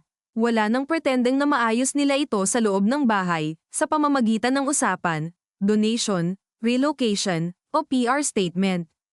Ang pagdating ng kapatid niya ay parang pagpasok ng hangin sa silid na matagal nang kinukulong ang usok. Paakyatin mo, sabi niya. Pero walang ibang kasama. Tumango ang guard. Sige po. Habang naghihintay, napansin niyang umuulan pa rin ng mas malakas sa labas. Sa salamin sa dulo ng hallway, kita ang mga ilaw ng sasakyan sa driveway na nagiging pahabang guhit dahil sa tubig. May kahabaan ang paghihintay. Sa bawat segundo, naririnig niya ang mahinang tapik ng ulan, ang distant hum ng generator, ang pagblip ng monitor mula sa isang di nakikitang silid. Sa tabi niya, si Trina ay tahimik na kinukurot ang gilid ng eco bag niya, paulit-ulit. Si Ernesto na may nakayuko, pero hindi nakapikit, tila binibilang nito sa loob ng ulo ang mga taong pwedeng mawala pa bago sumikat ang araw. Nang dumating si Liza, mabilis niya itong nakilala kahit nakamask at naka-raincoat pa. Pareho silang may matangos na ilong ng ina nila, parehong may ugaling mabilis lumakad kapag galit o nagmamadali. Ngunit si Liza ay laging mas diretso tumingin, mas konti ang pagtatago sa mukha. Paglapit pa lang, hinubad na nito ang mask. Nasaan si Nico? Agad tanong nito. Nasa surgery pa. Humigpit ang panga ni Liza. Kita ang pagpipigil sa unang bugso ng emosyon. Hinawakan nito ang magkabilang braso ni Mara at sinuri ang mukha niya, ang dugo sa manggas, ang gusot sa buhok. Ikaw, may tama ka ba? Gas-gas lang. At si Adrian, hindi niya alam kung paano sasagutin iyon ng maikli. Maraming uri ng nasaan ang pwedeng ilapat sa asawa niya. Nasaan sa ospital? Nasaan sa moralidad? Nasaan sa pagitan ng ama at halimaw? Nasa paligid lang, sabi niya sa huli. Tumingin si Liza sa likod niya at mabilis na nabasa ang eksena. Ang matandang hindi niya kilala. Ang batang babaeng halatang takot. Ang bigat sa mukha ni Mara. Hindi ito tanga. Hindi ito madaling palusutin. Anong nangyayari? Tanong nito, mababa ngunit eksakto, iyong boses abogado na handang maglaman ng masamang katotohanan nang hindi agad ibigay. Huminga si Mara ng malalim. Kailangan kita. Saglit na nagbago ang mukha ni Liza. Sa loob ng maraming taon, madalas silang magbanggaan sa parehong paksa kay Adrian. Laging sinasabi ni Liza, hindi normal ang mga ginagawa ng asawang mo. Laging sagot ni Mara, hindi mo naiintindihan ang pressure ng public life. Sa bawat banggaang iyon, si Mara ang pumipili sa asawa, sa status quo, sa dignidad ng imahe. At ngayon, ito siya, duguan, basag, at sa wakas ay humihingi ng saklolo sa kapatid na matagal na niyang pinalalayo. Sabihin mo lang, sagot ni Liza, at sa simpleng pangungusap na iyon ay may halong lamang, galit, at lumang sugat na hindi na muna pinag-uusapan dahil may mas kagyat na bangin sa harap nila. Inilapit sila ni Mara sa sulok at mabilis na ipinaliwanag ang kaya niya sa maikling paraan ng butas ng windshield, ang mensahe, si Benji, ang folder, si Trina, ang posibleng warehouse, ang note ni Jonah, ang banta mula kay Adrian na nakabalot sa concern. Habang nagsasalita siya, pinapanood niya ang mukha ni Liza. Walang gulat sa pinakaubod, parang may bahagi rito na matagal nang naghihintay na lamang ng eksaktong pirasong magpapatunay sa kutob. Ngunit nang mabanggit si Nico at ang text threat, doon tumigas ang ekspresyon nito ng lubos. Nasaan ang ebidensya? Tanong nito. Nasa bag ni Mang Ernesto. Good. Huwag niyo nang ilabas dito. Lumapit ito kay Ernesto at Trina. Ako si Liza, kapatid niya. Makinig tayong mabuti kasi wala tayong luxury magkamali. Mabilis itong magsalita, pero hindi taranta.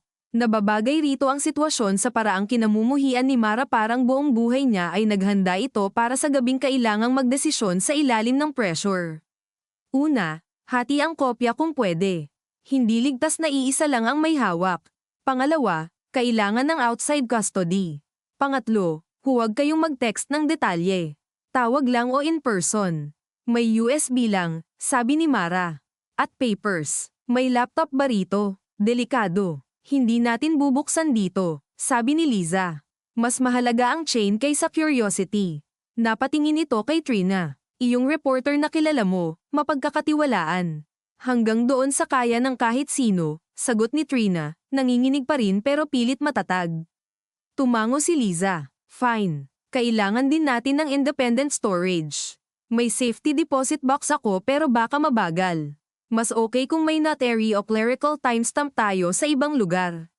Liza, putol ni Mara, biglang nanghina sa dami ng plano. Nasa surgery ang anak ko. Lamambat ng bahagya ang mukha ng kapatid niya. Alam ko, kaya ako na ang gagalaw sa labas. Tumigil si Mara. Iyon na ba ang tamang sagot? Na manatili siya kay Nico habang si Liza ang magdadala ng ebidensya. O masyadong ilalagay sa peligro ang kapatid niya. Ngunit bago pa siya makapagdesisyon, may pamilyar na boses ang sumingit mula sa dulo ng hallway. Ang touching ng family reunion. Parang yelo ang dumaan sa gulugod niya.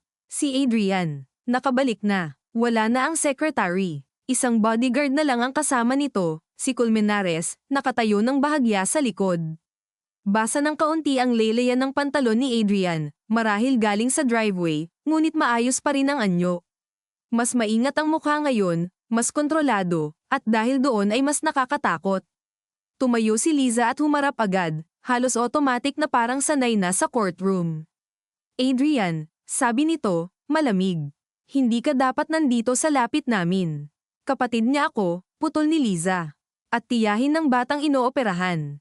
At ako ang ama. Sa pagitan nila, naramdaman ni Mara ang lumang tensyon na matagal nang nakaimbak sa mga family gathering, sa mga Paskong pilit pinakikinis ng nanay nila, sa bawat pagkakataong iniiwas ni Adrian ang mahahabang usapan kay Liza dahil ayaw nito sa mga taong hindi nagpapaikot sa charm niya. Nasaan ang bag? Tanong ni Adrian, tila walang saysay ang palibot na salita. Namilog ang mata ni Mara. Anong bag? Huwag na tayo maglokohan. May ipinasok ditong babae. May bitbit na folder. Hindi ba iyan ang gusto mo, Mara? Ang totoo. Heto tayo sa totoo. Kumirat ang sentido niya. May tao nga sila rito. Walang duda. Lumayo ka, sabi ni Liza. Kung may kailangan ka, kausapin mo ako sa presensya ng counsel. Bahagyang ngumiti si Adrian. Counsel, huwag mong gawing hearing ang ospital. Ikaw ang magaling doon. Mabilis ang tibok ng puso ni Mara. Hindi na sapat ang takot, may halo na itong galit na matagal niyang hindi pinayagang mabuo ng buo. Bakit mo kailangan ng bag? Tanong niya. Para matapos na ito, sagot ni Adrian. Hindi mo naiintindihan ang dami ng taong masasagasaan kapag lumabas ang kalahating impormasyon. At ilang tao na ang nasagasaan habang tinatago mo. Huwag kang magdrama. Dramang tawag mo rito. Naitaas niya ang boses. May ilang ulo sa malayo ang napalingon. May batang nasa operating room. May patay. May nawawala. At gusto mo pa ring kontrolin ang narrative. Gusto kong mabuhay ang anak natin. Huwag mo siyang gawing panakot. Sa isang kisap mata, nag-iba ang mukha ni Adrian. Hindi tuluyang pumutok, pero bumaba ang lahat ng takip. Kita na ang ubod ng pagod, inis, at matagal ng ugaling maniwalang kaya niyang ayusin ang anumang gulo basta masunod ang gusto niya. Masyado ka ng maraming alam para maging padalos-dalos pa, sabi nito kay Mara. At ikaw, bilang nito kay Liza, kung mahal mo ang pamangkin mo, huwag mong turuan ang kapatid mo ng kabayanihan na hindi niya naman kayang panindigan. Tumama iyon dahil may bahagi ng kaluluwa ni Mara ang natatakot na baka tama nga siya. Baka hindi niya kaya, baka sa unang mas malaking banta kay Nico ay babalik siya sa dating gawin ng pag-urong. Baka ang buong lakas niya ay nakadepende lang sa adrenaline ng gabing ito. Ngunit sa likod ng takot na iyon ay may isa pang boses ngayon, mas payat ngunit mas matigas, kahit hindi ka bayani, pwede ka pa ring tumigil sa pagiging kasabwat. Hindi ko alam kung kaya ko lahat, sabi niya, at napakalinaw ng bawat salita. Pero alam kong hindi nakita kayang sundin. Sa unang pagkakataon, hindi agad nakahanap ng sagot si Adrian. Hindi dahil wala itong masasabi, kundi dahil marahil hindi nito inaasahang darating ang araw na may ganitong simpleng pagtanggi mula sa babaeng matagal nitong natutunang paikutin gamit ang ginhawa, hiya, at takot. Nagtagal ang katahimikan. Pagkatapos, dahan-dahan itong tumango, parang may isinara sa loob ng sarili. Kung ganun, sabi nito, simula ngayon, bawat mangyayari, responsibilidad mo. Gusto sana ni Mara sabihing matagal na iyong responsibilidad nitong dalawa, o nitong lahat ng lalaking tulad nito na ginagawang collateral ang pamilya. Pero bago siya makapagsalita, bumukas ang pinto ng operating wing. Lumabas ang neurosurgeon, tanggal ang cap, pawis ang sentido, at halatang ubos ang lakas. Lahat sila napalingon. Family of Nicolas Velasco. Tanong nito. Walang gumalaw ng ilang segundo, para bang natuyuan ng laway ang buong hallway.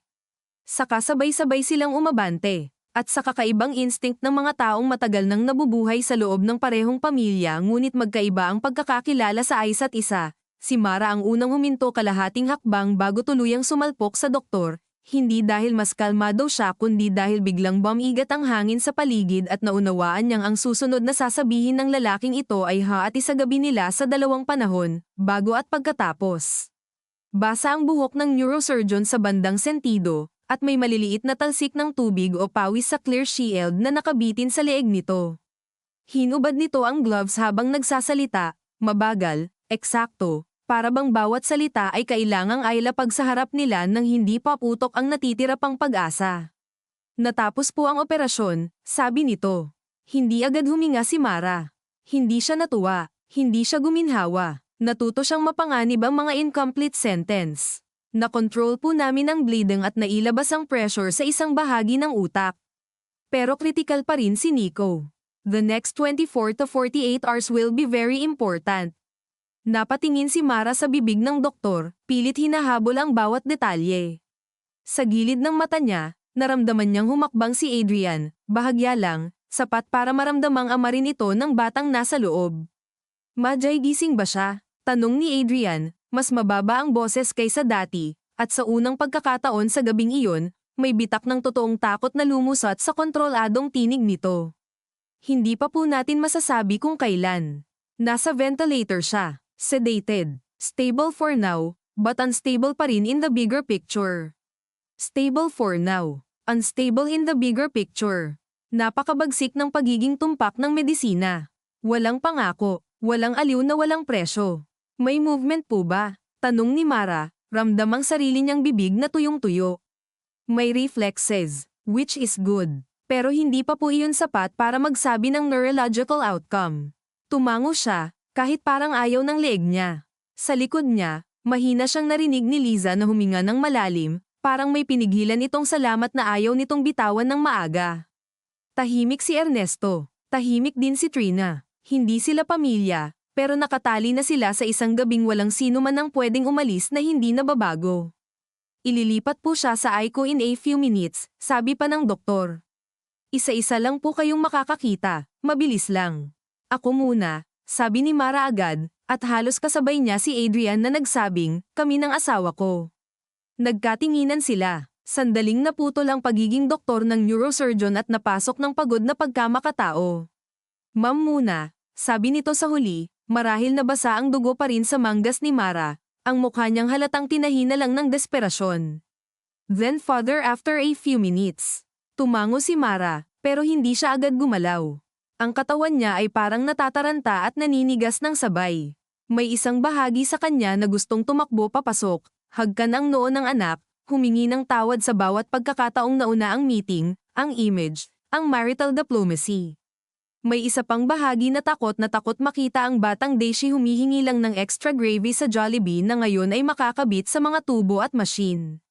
Habang hinihintay ang nurse na magturo ng direksyon, naramdaman niyang may humawak sa siko niya. Si Liza, mainit ang palad nito, matatag, walang drama. Kaya mo, mahinang tanong nito, gusto niyang magsinungaling at sabihing oo. Madali sanang sabihin iyon, pero pagod na siyang magmukhang kayang-kaya. Hindi. Sabi niya, pero papasok ako. Bahagyang humigpit ang hawak ni Liza, saka binitawan. Sige, pagpasok niya sa ICU corridor, nagbago ang tunog ng mundo.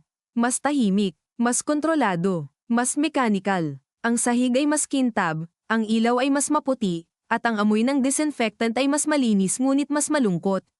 May mga pasyenteng natatakpan ng kurtina, may mga monitor na kumikislap sa regular na rhythm na parang mga puso ng gusali. May mga nurse na nagsasalita sa maikling technical bursts. Dinala siya ng ICU charge nurse sa cubicle ni Nico. 1 minute or 2 lang po, ma'am, sabi nito ng marahan. Ngunit nang humawi ang nurse sa kurtina, nawala ang sukat ng oras. Naroon ang anak niya, mas maliit tingnan sa kama kaysa sa totoong buhay. Nakabalot ang ulo sa dressing. May tubo sa bibig, may tape sa pisngi, may mga wire sa dibdib, may IV sa kamay, at iyong kamay na iyon yung kamay na madalas humihila sa kanya papunta sa toy section, iyong kamay na may munting peklat sa hintuturo dahil sa mabit noon sa bike ay nakahiga lang ngayon, bukas ang palad, walang lakas, walang reklamo. Lumapit siya ng dahan-dahan, takot na baka masaktan ito kahit hangin lang ang dala niya. Hinawakan niya ang mga daliri ni Nico. Malamig ng kaunti, pero buhay. Anak, bulong niya, at sa isang salita pa lang ay gumuho ang huling pinipigil niya. Tumulo ang luha niya sa mask. Umupo siya sa maliit na stool sa tabi ng kama at yumuko. Inilapit ang noo sa gilid ng kama dahil natatakot siyang masagi ang kahit ano sa katawan nito.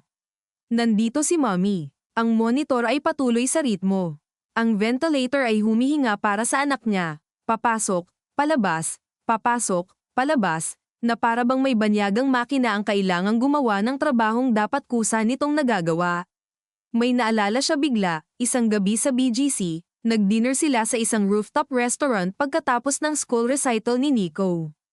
Pagod na pagod noon ang bata pero ayaw pang umuwi. Gusto pa nitong ipakita ulit ang 2 linyang kinabisado niya sa stage. I am the moon, buong pride nitong sinabi, kahit mali-mali ang stress. Natawa si Adrian noon, kinuhaan ng video, saka hinalikan sa buhok ang anak.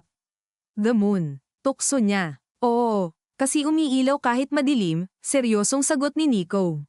Natahimik silang mag-asawa noon, nagtawanan pagkatapos, at sinabi ni Mara sa sarili na iyon na marahil, sa kabila ng lahat ng marumi sa paligid ni Adrian, may sentro pa ring malinis ang pamilya nila. Ngayon, sa harap ng batang halos di na kumikilos, na-realize niyang matagal nang hindi sentro ang pinoprotektahan niya. Shell na lang, pangalan, pader, access, hindi ang mismong batang ito. Sorry, bulong niya, paulit-ulit, hindi niya alam kung para saan sa dami ng kasalanan. Sorry dahil hindi ka pinakinggan kaninang umaga. Sorry dahil matagal kong ipinagpalit ang malinaw sa convenient. Sorry dahil ang pinili kong ama para sa iyo ay posibleng pinagmumulan ng pinakamalaking panganib mo. Nanginginig ang balikat niya nang maramdaman niyang bahagyang kumilos ang daliri ni Nico sa kamay niya. Napataas ang ulo niya agad. Nico, parang reflex lang marahil, o muscle response. Hindi niya alam, ngunit ang pinakamaliit na galaw sa ganoong oras ay nagiging banal. Ma'am, pwede pa rin pong reflex iyon, mahinang sabi ng nurse sa likod. Sanay na sa mga magulang na kumakapit sa pinakamunting kibot. Tumango si Mara, pero sa loob niya ay may maliit na sindang tumangging mamatay. Bago siya ilabas ng nurse, yumuko siya at bumulong sa tainga ng anak. Hindi ko nahahayaan. Naririnig mo ba? Hindi ko nahahayaan. Hindi niya alam kung pangako iyon kay Nico o sa sarili niya. Paglabas niya sa Aiko, naroon pa rin ang lahat. Ang hallway, ang ilaw, ang ulan. Si Adrian, nakatayo ng bahagya sa unahan na parang hinuhusgahan ng oras. Si Liza, tuwid ang likod kahit pagod. Si Ernesto at Trina, tila lalong nanliit sa liwanag ng ospital ngunit mas malinaw ang papel sa gabing ito kaysa maraming makapangyarihan. Tiningnan siya ni Adrian agad. Kumusta? Tanong nito. Napansin niya ang paggamit nito ng pinakasimpleng tanong, ang pinakataong tunog. At dahil sa simpleng tunog na iyon, mas sumakit ang lahat. Dati, sa ganitong mga sandali, automatiko siyang lalapit, aakbay dito, at hahayaan ang katawan niya ang gumawa ng matagal ng choreography ng mag-asawang may pinagdaraanan. Ngayon, huminto lang siya sa tapat nito. Buhay siya, sabi niya. Pero kritikal. Pumikit si Adrian. Isang saglit lang. Pagdilat nito, bumalik ang pagkontrol. Ako naman. Pumasok ito kasama ang nurse. Nang mawala si Adrian sa loob ng Aiko corridor, parang bahagyang lumuwag ang hangin. Hindi dahil ligtas na sila, kundi dahil pansamantalang nawala ang pinakasanay nilang puwersang magdikta ng mood sa silid. Mara, lumapit si Liza. Kailangan nating magdesisyon habang nasa loob siya. Tumango siya. Hindi na pwedeng hintayin ang tamang oras. Ang tamang oras ay matagal nang lumampas. Hinayla sila ni Liza sa mas dulo ng hallway, malapit sa stairwell kung saan mas kaunti ang dumadaan. May emergency exit light sa itaas na nagbibigay ng berdeng anino sa pader. Medyo mas mainit doon dahil malayo sa bugso ng central air.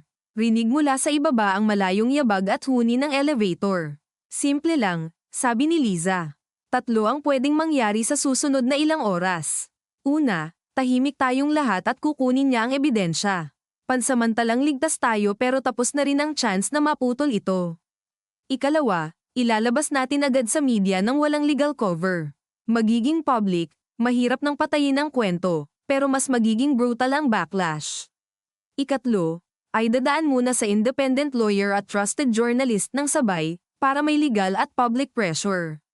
Mas mabagal ng kaunti, pero mas may structure. At mas maraming oras silang gumalaw, sabi ni Mara. Oo, sagot ni Liza. Pero mas kaunting tsansang ma-dismiss bilang political smear. Napahawak si Mara sa pader. Malamig ulit, totoo ulit. Sa utak niya, mabilis na gumagalaw ang lahat. Si Nico sa Aiko. Ang hawak ni Ernesto. Ang unknown numbers. Ang posibilidad na may kasama si Adrian sa ospital o sa media o sa pulisya. Ang katotohanang anumang piliin nila, walang malinis na landas. Kung ilalabas agad, sabi ni Trina, nanginginig ngunit malinaw, may backup na po kung mawala kami. Tiningnan siya ni Mara. Sa manipis na liwanag, mukhang mas bata pa ito kaysa kanina. Parang college student na pinilit tumayo sa larangan ng mga halimaw. At kung ilalabas agad, singit ni Ernesto, mas lalaki ang galit sa inyo. Sa anak nyo, galit na sila ngayon pa lang, sabi ni Mara. May baril nang pinasok sa windshield. Natahimik silang lahat, hindi na teorya ang banta. May bakal na butas na, may dugo na, may operasyon na. May isang paraan, sabi ni Liza matapos ang ilang segundong tahimik. Controlled leak, hindi full release. Enough to force movement. Isang larawan, isang bahagi ng logbook, at statement na may mas marami pang hawak. Kasabay, ibibigay natin ang full copy sa lawyer. Kapag may nangyari sa alinman sa atin, may chain. At sinong lawyer? Tanong ni Mara. Sandaling nag-isip si Liza. Attorney Ramon Sevilla. Iyong dating sa ombudsman. Oo, matigas ulo. Hindi santo. Pero hindi rin alalay ng asawa mo. Alam niya ang pangalan. Nabalitaan na niya. Mahirap mapasunod, madalas kaaway ng magkabilang kampo dahil hindi marunong maging cute sa TV. Sa ibang panahon, iiwasan niya ang ganitong tao. Ngayon, iyon mismo marahil ang kailangan. At ang reporter, tanong niya kay Trina. Si Paulo, sagot ng babae. Pero kailangan ko po ng phone. Kinalkal ni Ernesto ang bulsa at inilabas ang lumang keypad phone na may gasgas sa gilid. Globe, prepaid, hindi smartphone. Gamitin mo. Napatingin si Mara sa matanda. Gusto niyang pasalamatan ito ng mahaba, pero may mga sandaling ang sobrang salita ay nagiging luho. Tumango lang siya ng malalim. May pakiramdam siyang may ibang napuputol at may ibang nabubuo sa pagitan nila, hindi pagkakaibigan, marahil, kundi pakikipagsangga. Gawin na natin, sabi niya sa huli, at narinig niya mismo ang bigat ng sariling pasya. Pero may kondisyon ako. Lumingon silang lahat. Hindi ilalabas ang pangalan ni Nico. Hindi gagawing centerpiece ang anak ko sa kahit anong leak. Walang litrato. Walang detalye kung nasaan siya. Agreed, sabi ni Liza agad. We protect the minor. At isa pa, dagdag ni Mara. Napalunok siya. Ito ang parte na mas masakit. Kapag lumabas ito, hindi ko na kayang manatili sa bahay na iyon. Ibig sabihin, kailangan niyo akong tulungan ilabas si Nico kapag pwede na. Naramdaman niya ang hiya sa simpleng pag-amin na iyon. Babae siyang matagal nang itinuturing ng iba na makapangyarihan dahil sa apelyido, kotse, address, at foundation events. Ngunit sa pinakapayak na totoo, isa lang siyang asawa na kailangan pa ring isipin kung paano lalabas sa bahay ng sariling asawa nang hindi natutunugan ng mga guard at tauhan. Tutulungan kita, sabi ni Liza, at ngayon ay wala ng legal tone, wala ng courtroom crispness.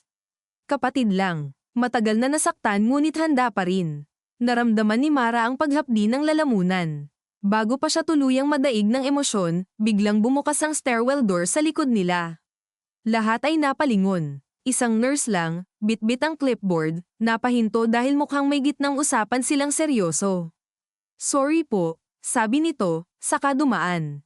Ngunit sapat na iyon para paalalahanan silang wala silang pag-aari kahit anong sulok.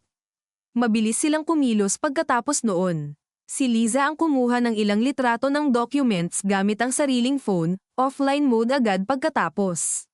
Si Trina ang lumipat sa stairwell landing para tawagan si Paulo gamit ang keypad phone ni Ernesto. Mabagal ang pindot sa butones, nanginginig ang hinlalaki ngunit matatag ang boses nang sa wakas ay sumagot ang nasa kabilang linya.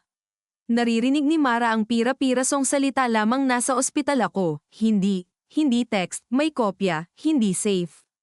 Samantala, si Liza ay nagsulat ng pangalan at lokasyon ni Attorney Sevilla sa maliit na piraso ng papel, hindi sa phone, at ibinigay iyon kay Ernesto. Ikaw ang pinakaligtas magdala ng full copy palabas, sabi nito. Pero hindi ka dapat dumiretso.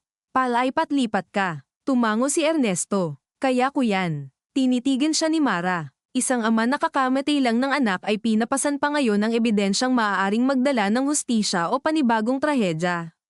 Walang makatarungan sa gabing ito. Walang balanseng moral. Ang mayroon lang ay mga taong pilit humihinga kahit hindi na nila alam kung saan humahantong ang daan. Bago umalis si Ernesto, lumapit ito kay Mara. Hindi ko pa kayo napapatawad, sabi nito, diretso. At baka hindi ko magawa kahit kailan.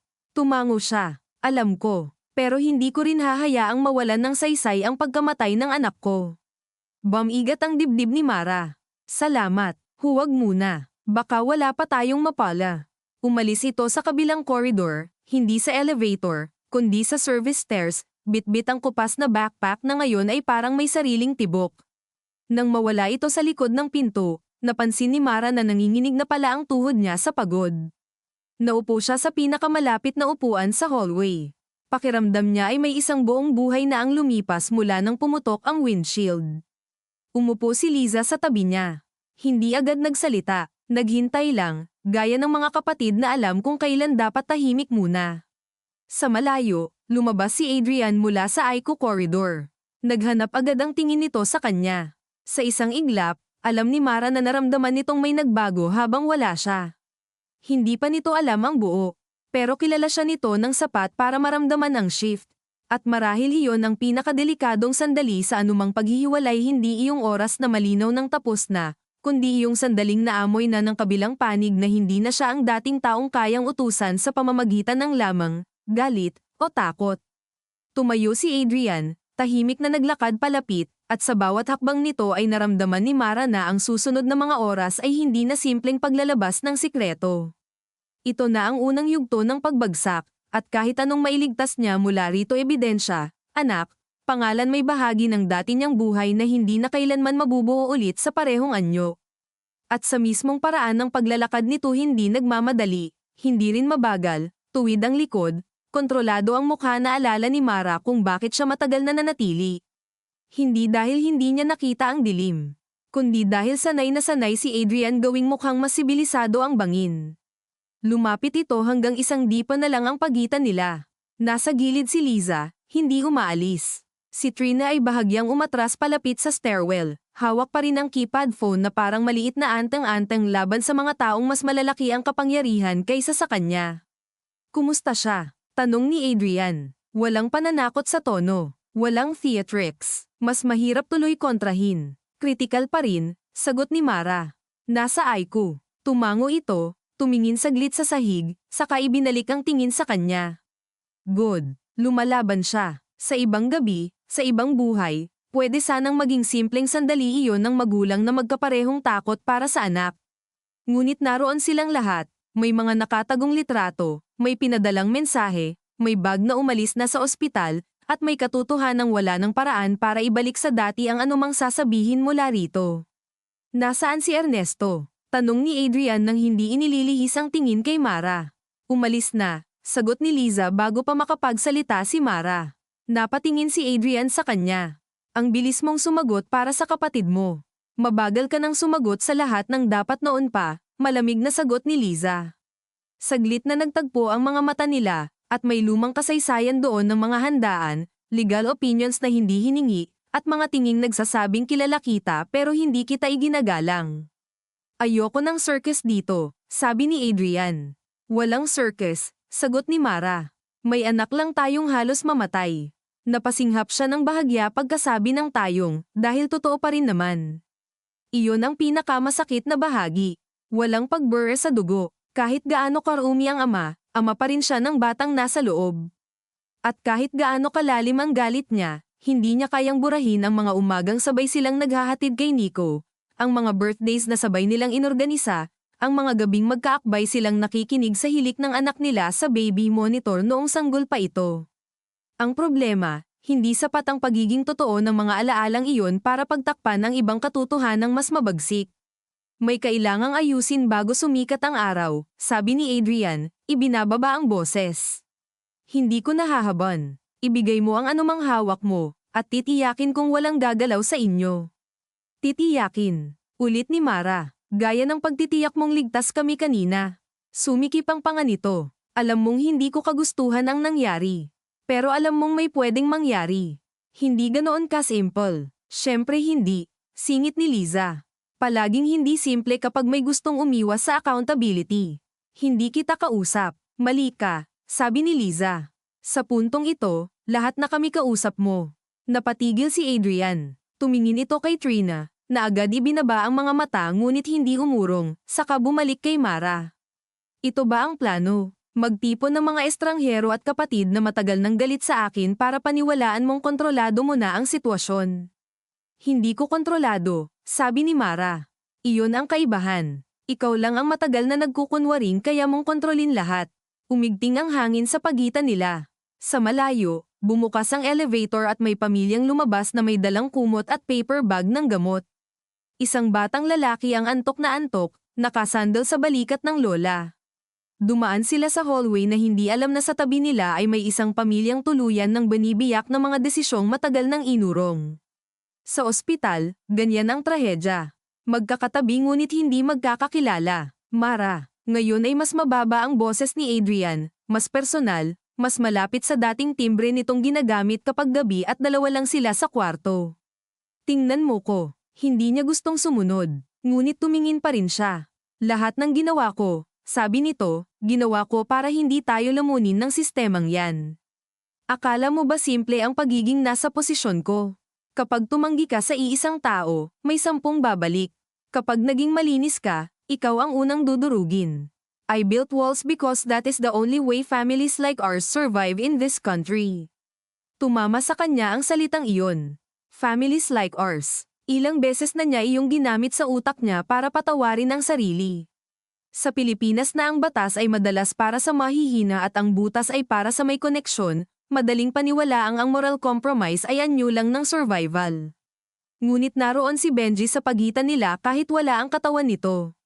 Naroon si Jonah. Naroon si Nico na may tubo sa bibig.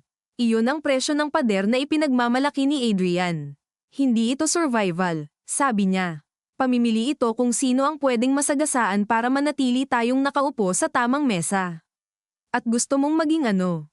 Martir. Hindi. Umiling siya. Gusto ko lang tumigil sa pagiging kasabwat. Saglit na may gumalaw sa mukha ni Adrian, isang halos di mapansing pagod na hindi niya madalas makita. Naisip ni Mara na marahil sa sarili nitong kwento, bayani rin ito. Taong lumubog sa putik para pag-aanin ang daan ng pamilya. Taong pinaniwala ang sarili na ang bawat maruming kompromiso ay pansamantala, kinakailangan, strategic. Baka roon nagsisimula ang pinakadelikadong tao, hindi sa taong alam na halimaw siya, kundi sa taong araw-araw pinapaliwanag kung bakit hindi pa iyon ang tawag sa kanya. May lumabas na ba? Tanong nito. Direktang tanong. Diretso ring kasinungalingan ang pinakamadaling sagot. Huminga si Mara ng mabagal. Hindi niya kailangang ipagmalaki ang nagawa nila. Hindi niya rin kailangang magbigay ng detalye. Hindi mo na kailangang malaman sakin, sabi niya. Doon tuluyang nawala ang init sa mukha ni Adrian. Wala nang lamang, wala nang reasoning, wala nang marital register. Politika na lang at sugat ang ego. Pinipili mo ang gulo, sabi nito. Pinipili ko ang totoo, sagot niya. Magkaiba iyon. Hindi sumagot si Adrian. Sa halip, dumukot ito ng sariling telepono, tumingin sa screen, saka ibinalik sa bulsa. Pagkatapos ay umatras ng isang hakbang. Kapag pumutok ito, hindi lang ako ang babagsak, sabi nito. Pati ikaw, alam ko, pati ang pangalan ng anak natin. Dito siya kinabahan, hindi sa tono, kundi sa posibilidad. Huwag mo siyang idadamay, hindi ako, sabi ni Adrian. Ang mga tao, ang media, ang oposisyon, ang sarili mong mga kaibigan na matagal nang nakangiti sa iyo pero sabik sa iskandalo. Huwag kang magpanggap na hindi mo alam kung gaano kasama ang mundong iyan. Alam niya, syempre alam niya. Alam niya kung paano kinakain ng chismis ang bawat detalye ng buhay ng public figures sa bansa. Alam niya kung paanong ang bata ay nagiging headline footnote, kung paanong ang trauma ay ginagawang talking point ng anchors, kung paanong ang mga socialite niyang kakilala ay magkukunwaring nagdarasal habang palihim na nagpapasa ng screenshots. At dahil alam niya iyon, mas naging mabigat ang pasya niya. Hindi ito moral clarity na walang kapalit. Ito ay pagpiling lumabas sa apoy habang may tiyak na paso. Ibig mong sabihin, sabi niya, kung pipiliin kong manahimik, mapoprotektahan siya. Gaano katagal? Hanggang kailan? Hanggang sa susunod na may kailangan ka ng ibaon. Hindi sumagot si Adrian. At sa hindi nito pagsagot, doon niya lubos na naunawaan ang dulo ng lahat. Wala itong kayang ibigay na totoong safety. Temporary reprieve lang. Next crisis. Next cover-up. Next threat. Iyon ang buhay na iniaalok nito kapalit ng katahimikan. Tapos na, sabi niya. Hindi malakas, hindi dramatic, ngunit sa sariling pandinig niya, iyon ang pinakamalakas na pangungusap na binitiwan niya sa buong pagsasama nila. Umangat ng bahagya ang kilay ni Adrian. Ano? Tapos na. Nilunok niya ang pait sa lalamunan. Pagkalabas ni Nico rito, hindi na kami babalik sa bahay. Sa tabi niya, naramdaman niyang napatitig si Liza, marahil dahil kahit inaasahan niya ito, iba pa ring marinig ng tahasan. Sa mukha ni Adrian, unang lumitaw ang hindi nito madalas ipakita sa harap ng iba, sugat sa yabang. Hindi mo alam ang sinasabi mo. Alam na alam ko, wala kang mapupuntahan. Mas mabuti nang walang sigurado kaysa siguradong mapahamak sa tabi mo. Mara, ngayon ay may banta ng hindi na kayang itago. Huwag mo akong hamanin sa gabing ito. Matagal na kitang hindi hinarap. Iyan ang problema. Nagtagal ang katahimikan. Sa likod ng salaming bintana sa dulo ng koridor, damay kitang ulan na parang libo-libong maliliit na daliri. Sa isang ICU room sa kanan, biglang tumunog ang alarm at may dalawang nurse na tumakbo. Sandaling umigkas ang buong hallway, saka bumalik sa pilit na kalmadong takbo. Ang buhay at pagkawasak ay parehong may routine. Mabilis na lumapit si Trina mula sa stairwell, map-at lang ngunit mas buo ang hininga. Nakausap ko na po si Paulo, sabi nito kay Mara at Liza, hindi na pinapansin si Adrian. Paparating siya, pero hindi dito. Sa chapel sa kabilang building. May dala raw siyang portable scanner at laptop. And he already contacted someone from Sevilla's office. Iyon na, gumagalaw na ang mga bagay sa labas ng orbit ni Adrian. Nakita ni Mara ang bahagyang paggalaw ng mata ng asawa niya nang marinig ang pangalang Sevilla. Napakaliit na reaksyon, ngunit sapat para patunayang seryoso ang tama. May oras pa, sabi ni Adrian. Sabihin mong huwag na silang pumunta. Wala ka ng oras, sagot ni Liza. Ngayon mo lang iyan naramdaman kasi ngayon ka lang hindi nasunod. Saglit na bumaling si Adrian kay Trina. Anong pangalan mo? Nanigas ang babae. Huwag mo siyang kausapin, putol ni Mara. Kaya mo pa ring mag-utos kahit dito, no? Tanong ni Liza, mapakla. Kahit may bata kang hinihingahan sa makina. Sa wakas, may pumutok na maliit na bitak sa pagpipigil ni Adrian. Wala kayong alam sa mga taong kalaban natin. At ikaw, sagot ni Mara. Alam mo nga sila, kaya ganyan ang kinahinatnan natin. Napasandal si Adrian sa pader, isang iglap lang, para bang biglang naramdaman nito ang pagod ng maraming taon. Naisip ni Mara na ito marahil ang pinakamalapit na makikita niya sa pagsisisi mula rito, ngunit hindi siya nagkamali sa pagbasa. Hindi iyon pagsisisi para sa mga biktima. Pagsisisi iyon na hindi sapat ang kontrol. Kapag lumabas ang pangalan ko sa dokumentong hawak ninyo, sabi nito, hindi na lang legal ang laban. May mga taong iilaglag ako para iligtas ang sarili nila. Hindi sila hihinto sa akin. Aabot sila sa inyo. Bakit mo pa kami dinadamay sa babala mo? Sabi ni Mara, ikaw ang nagdala sa kanila sa bakuran natin. Naramdaman niyang nanghihina na siya sa pagod, sa antok na hindi natutulog, sa sakit ng siko, sa kaba kay Nico, ngunit may kakaibang linaw na hindi niya naranasan sa mahabang panahon. Marahil ganoon kapag wala ka ng natitirang ilusyon na kailangang alagaan. Biglang tumunog ang telepono ni Liza. Tumingin ito sa screen, saka kay Mara. Si Paulo, sabi nito. Sinagot niya sa speaker ngunit nakatakip ang kamay sa ibaba para hindi lumakas masyado. Nasaan ka? Tanong ng boses ng lalaki sa kabilang linya, mabilis at gising ang tono ng isang reporter na naamoy na ang laki ng kwento ngunit alam ding may totoong buhay na nakataya. Sa chapel entrance ng annex, sagot ni Liza. Kasama ko ang abogado ni Sevilla. Hindi kami papasok sa main lobby.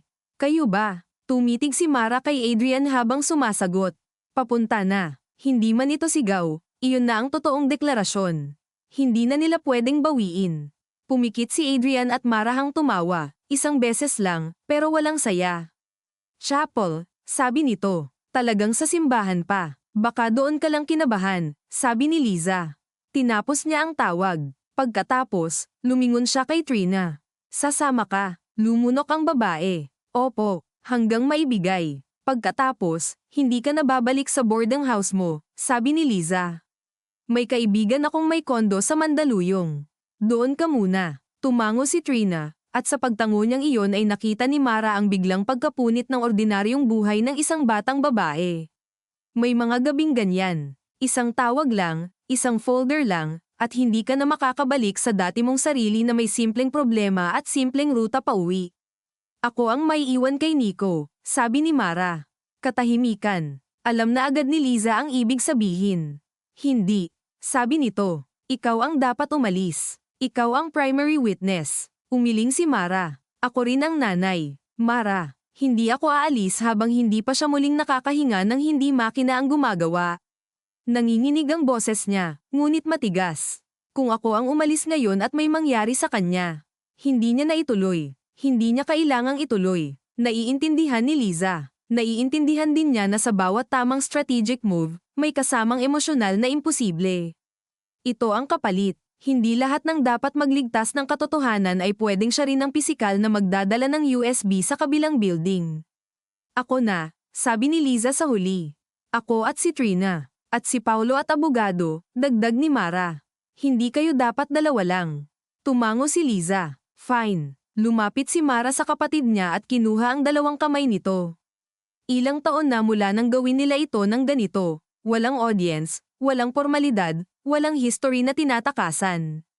Kapag may nangyaring masama huwag, putol ni Liza. Wala nang drama, ngunit nakita ni Mara ang pamumuo ng luha sa sulok ng mata nito. Hindi ako makikiiyak habang may trabaho. Napangiti si Mara ng mapait. Salamat, huwag mo akong pasalamatan. Mainit pa rin ulo ko sa'yo sa mga taong hindi mo ako pinaniwalaan. Deserve ko. Oo, ngunit pinisil pa rin ni Liza ang kamay niya bago binitiwan. Lumapit naman si Trina, hawak ang keypad phone at eco bag.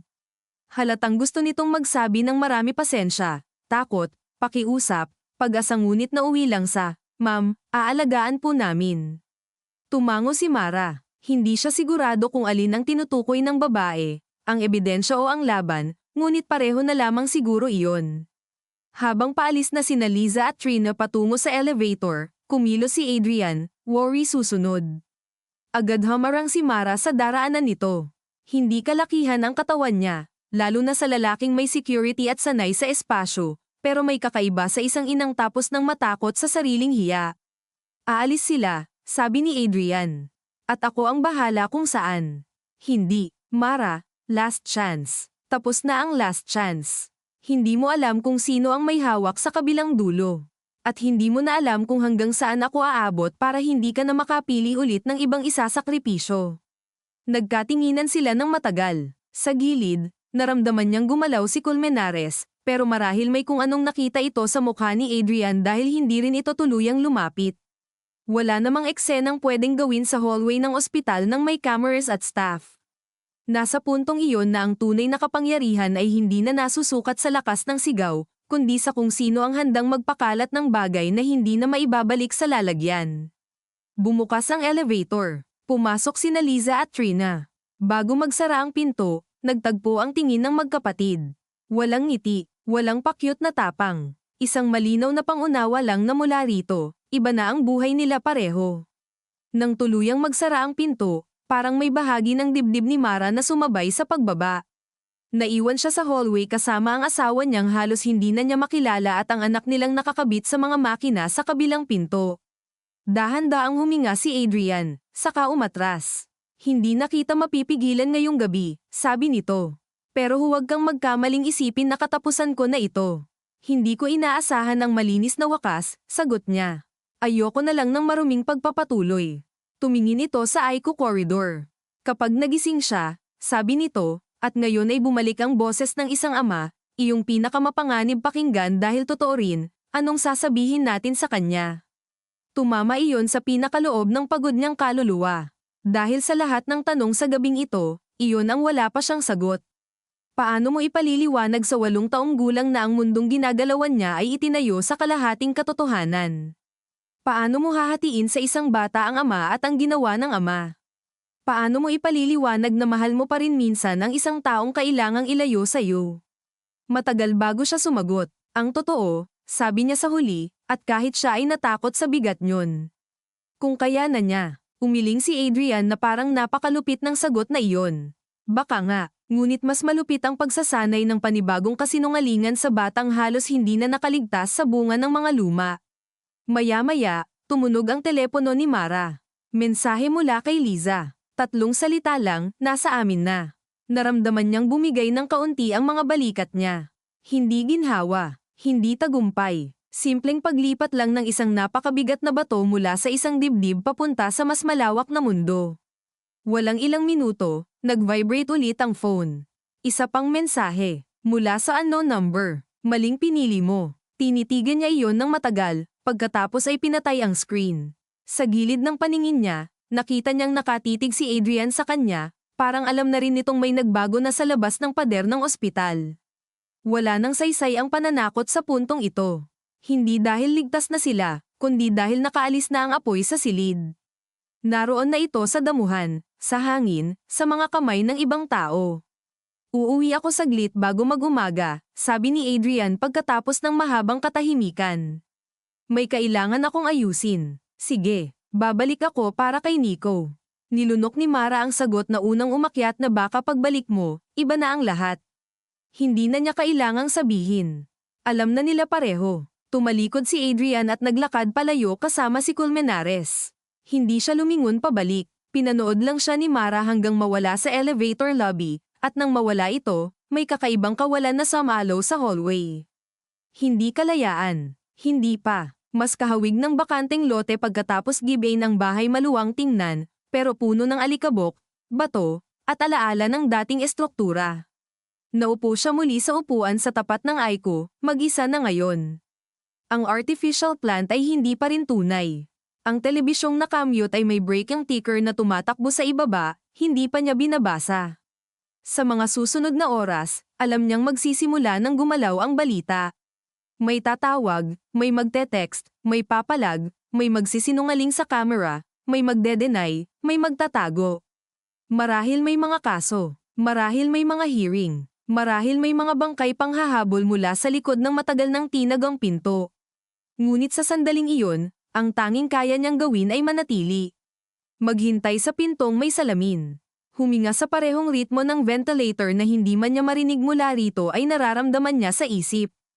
At unti-unti, sa pagitan ng pagod at dilim ng madaling araw, dumating ang unang tunog mula sa telebisyong matagal na palang may volume na mahina. Isang anchor, malinaw at propesyonal ang boses, ang nagsabing may lumabas na umano'y dokumento at litrato kaugnay ng nawawalang state witness at posibleng pagkakadawit ng isang mambabatas. Hindi pa binabanggit ang buong detalye. Hindi pa pangalanan. Pero nagsimula na. Pinaikit ni Mara ang mga mata at inilapat ang likod sa upuan. Sa loob ng Aiko, lumalaban ang anak niya para mabuhay. Sa labas, nagsisimula ang laban para sa katotohanang matagal niyang tinakasan. Walang anuman sa dalawang iyon ang may garantiyang magtatapos ng buo. At marahil iyon na ang pinakamalapit sa hustisya na maaasahan niya ngayon, hindi kaligtasang malinis, kundi ang pagtanggap na may mga bagay na may iligtas lamang kung handa kang mawalan ng ibang bahagi ng sarili. Nang muling buksan niya ang mga mata, tumingin siya sa pinto ng Aiko at bumulong, para sa anak niyang hindi niya alam kung naririnig siya, para sa lalaking iniwan niya ngunit hindi pa lubos na nawawala sa kwento nila, at para sa lumang sarili niyang sa wakas ay hinayaan na niyang mamatay. Anak, paggising mo, wala na tayong uuwi ang dati. Pero susubukan kong siguraduhin na may matitira pang totoo.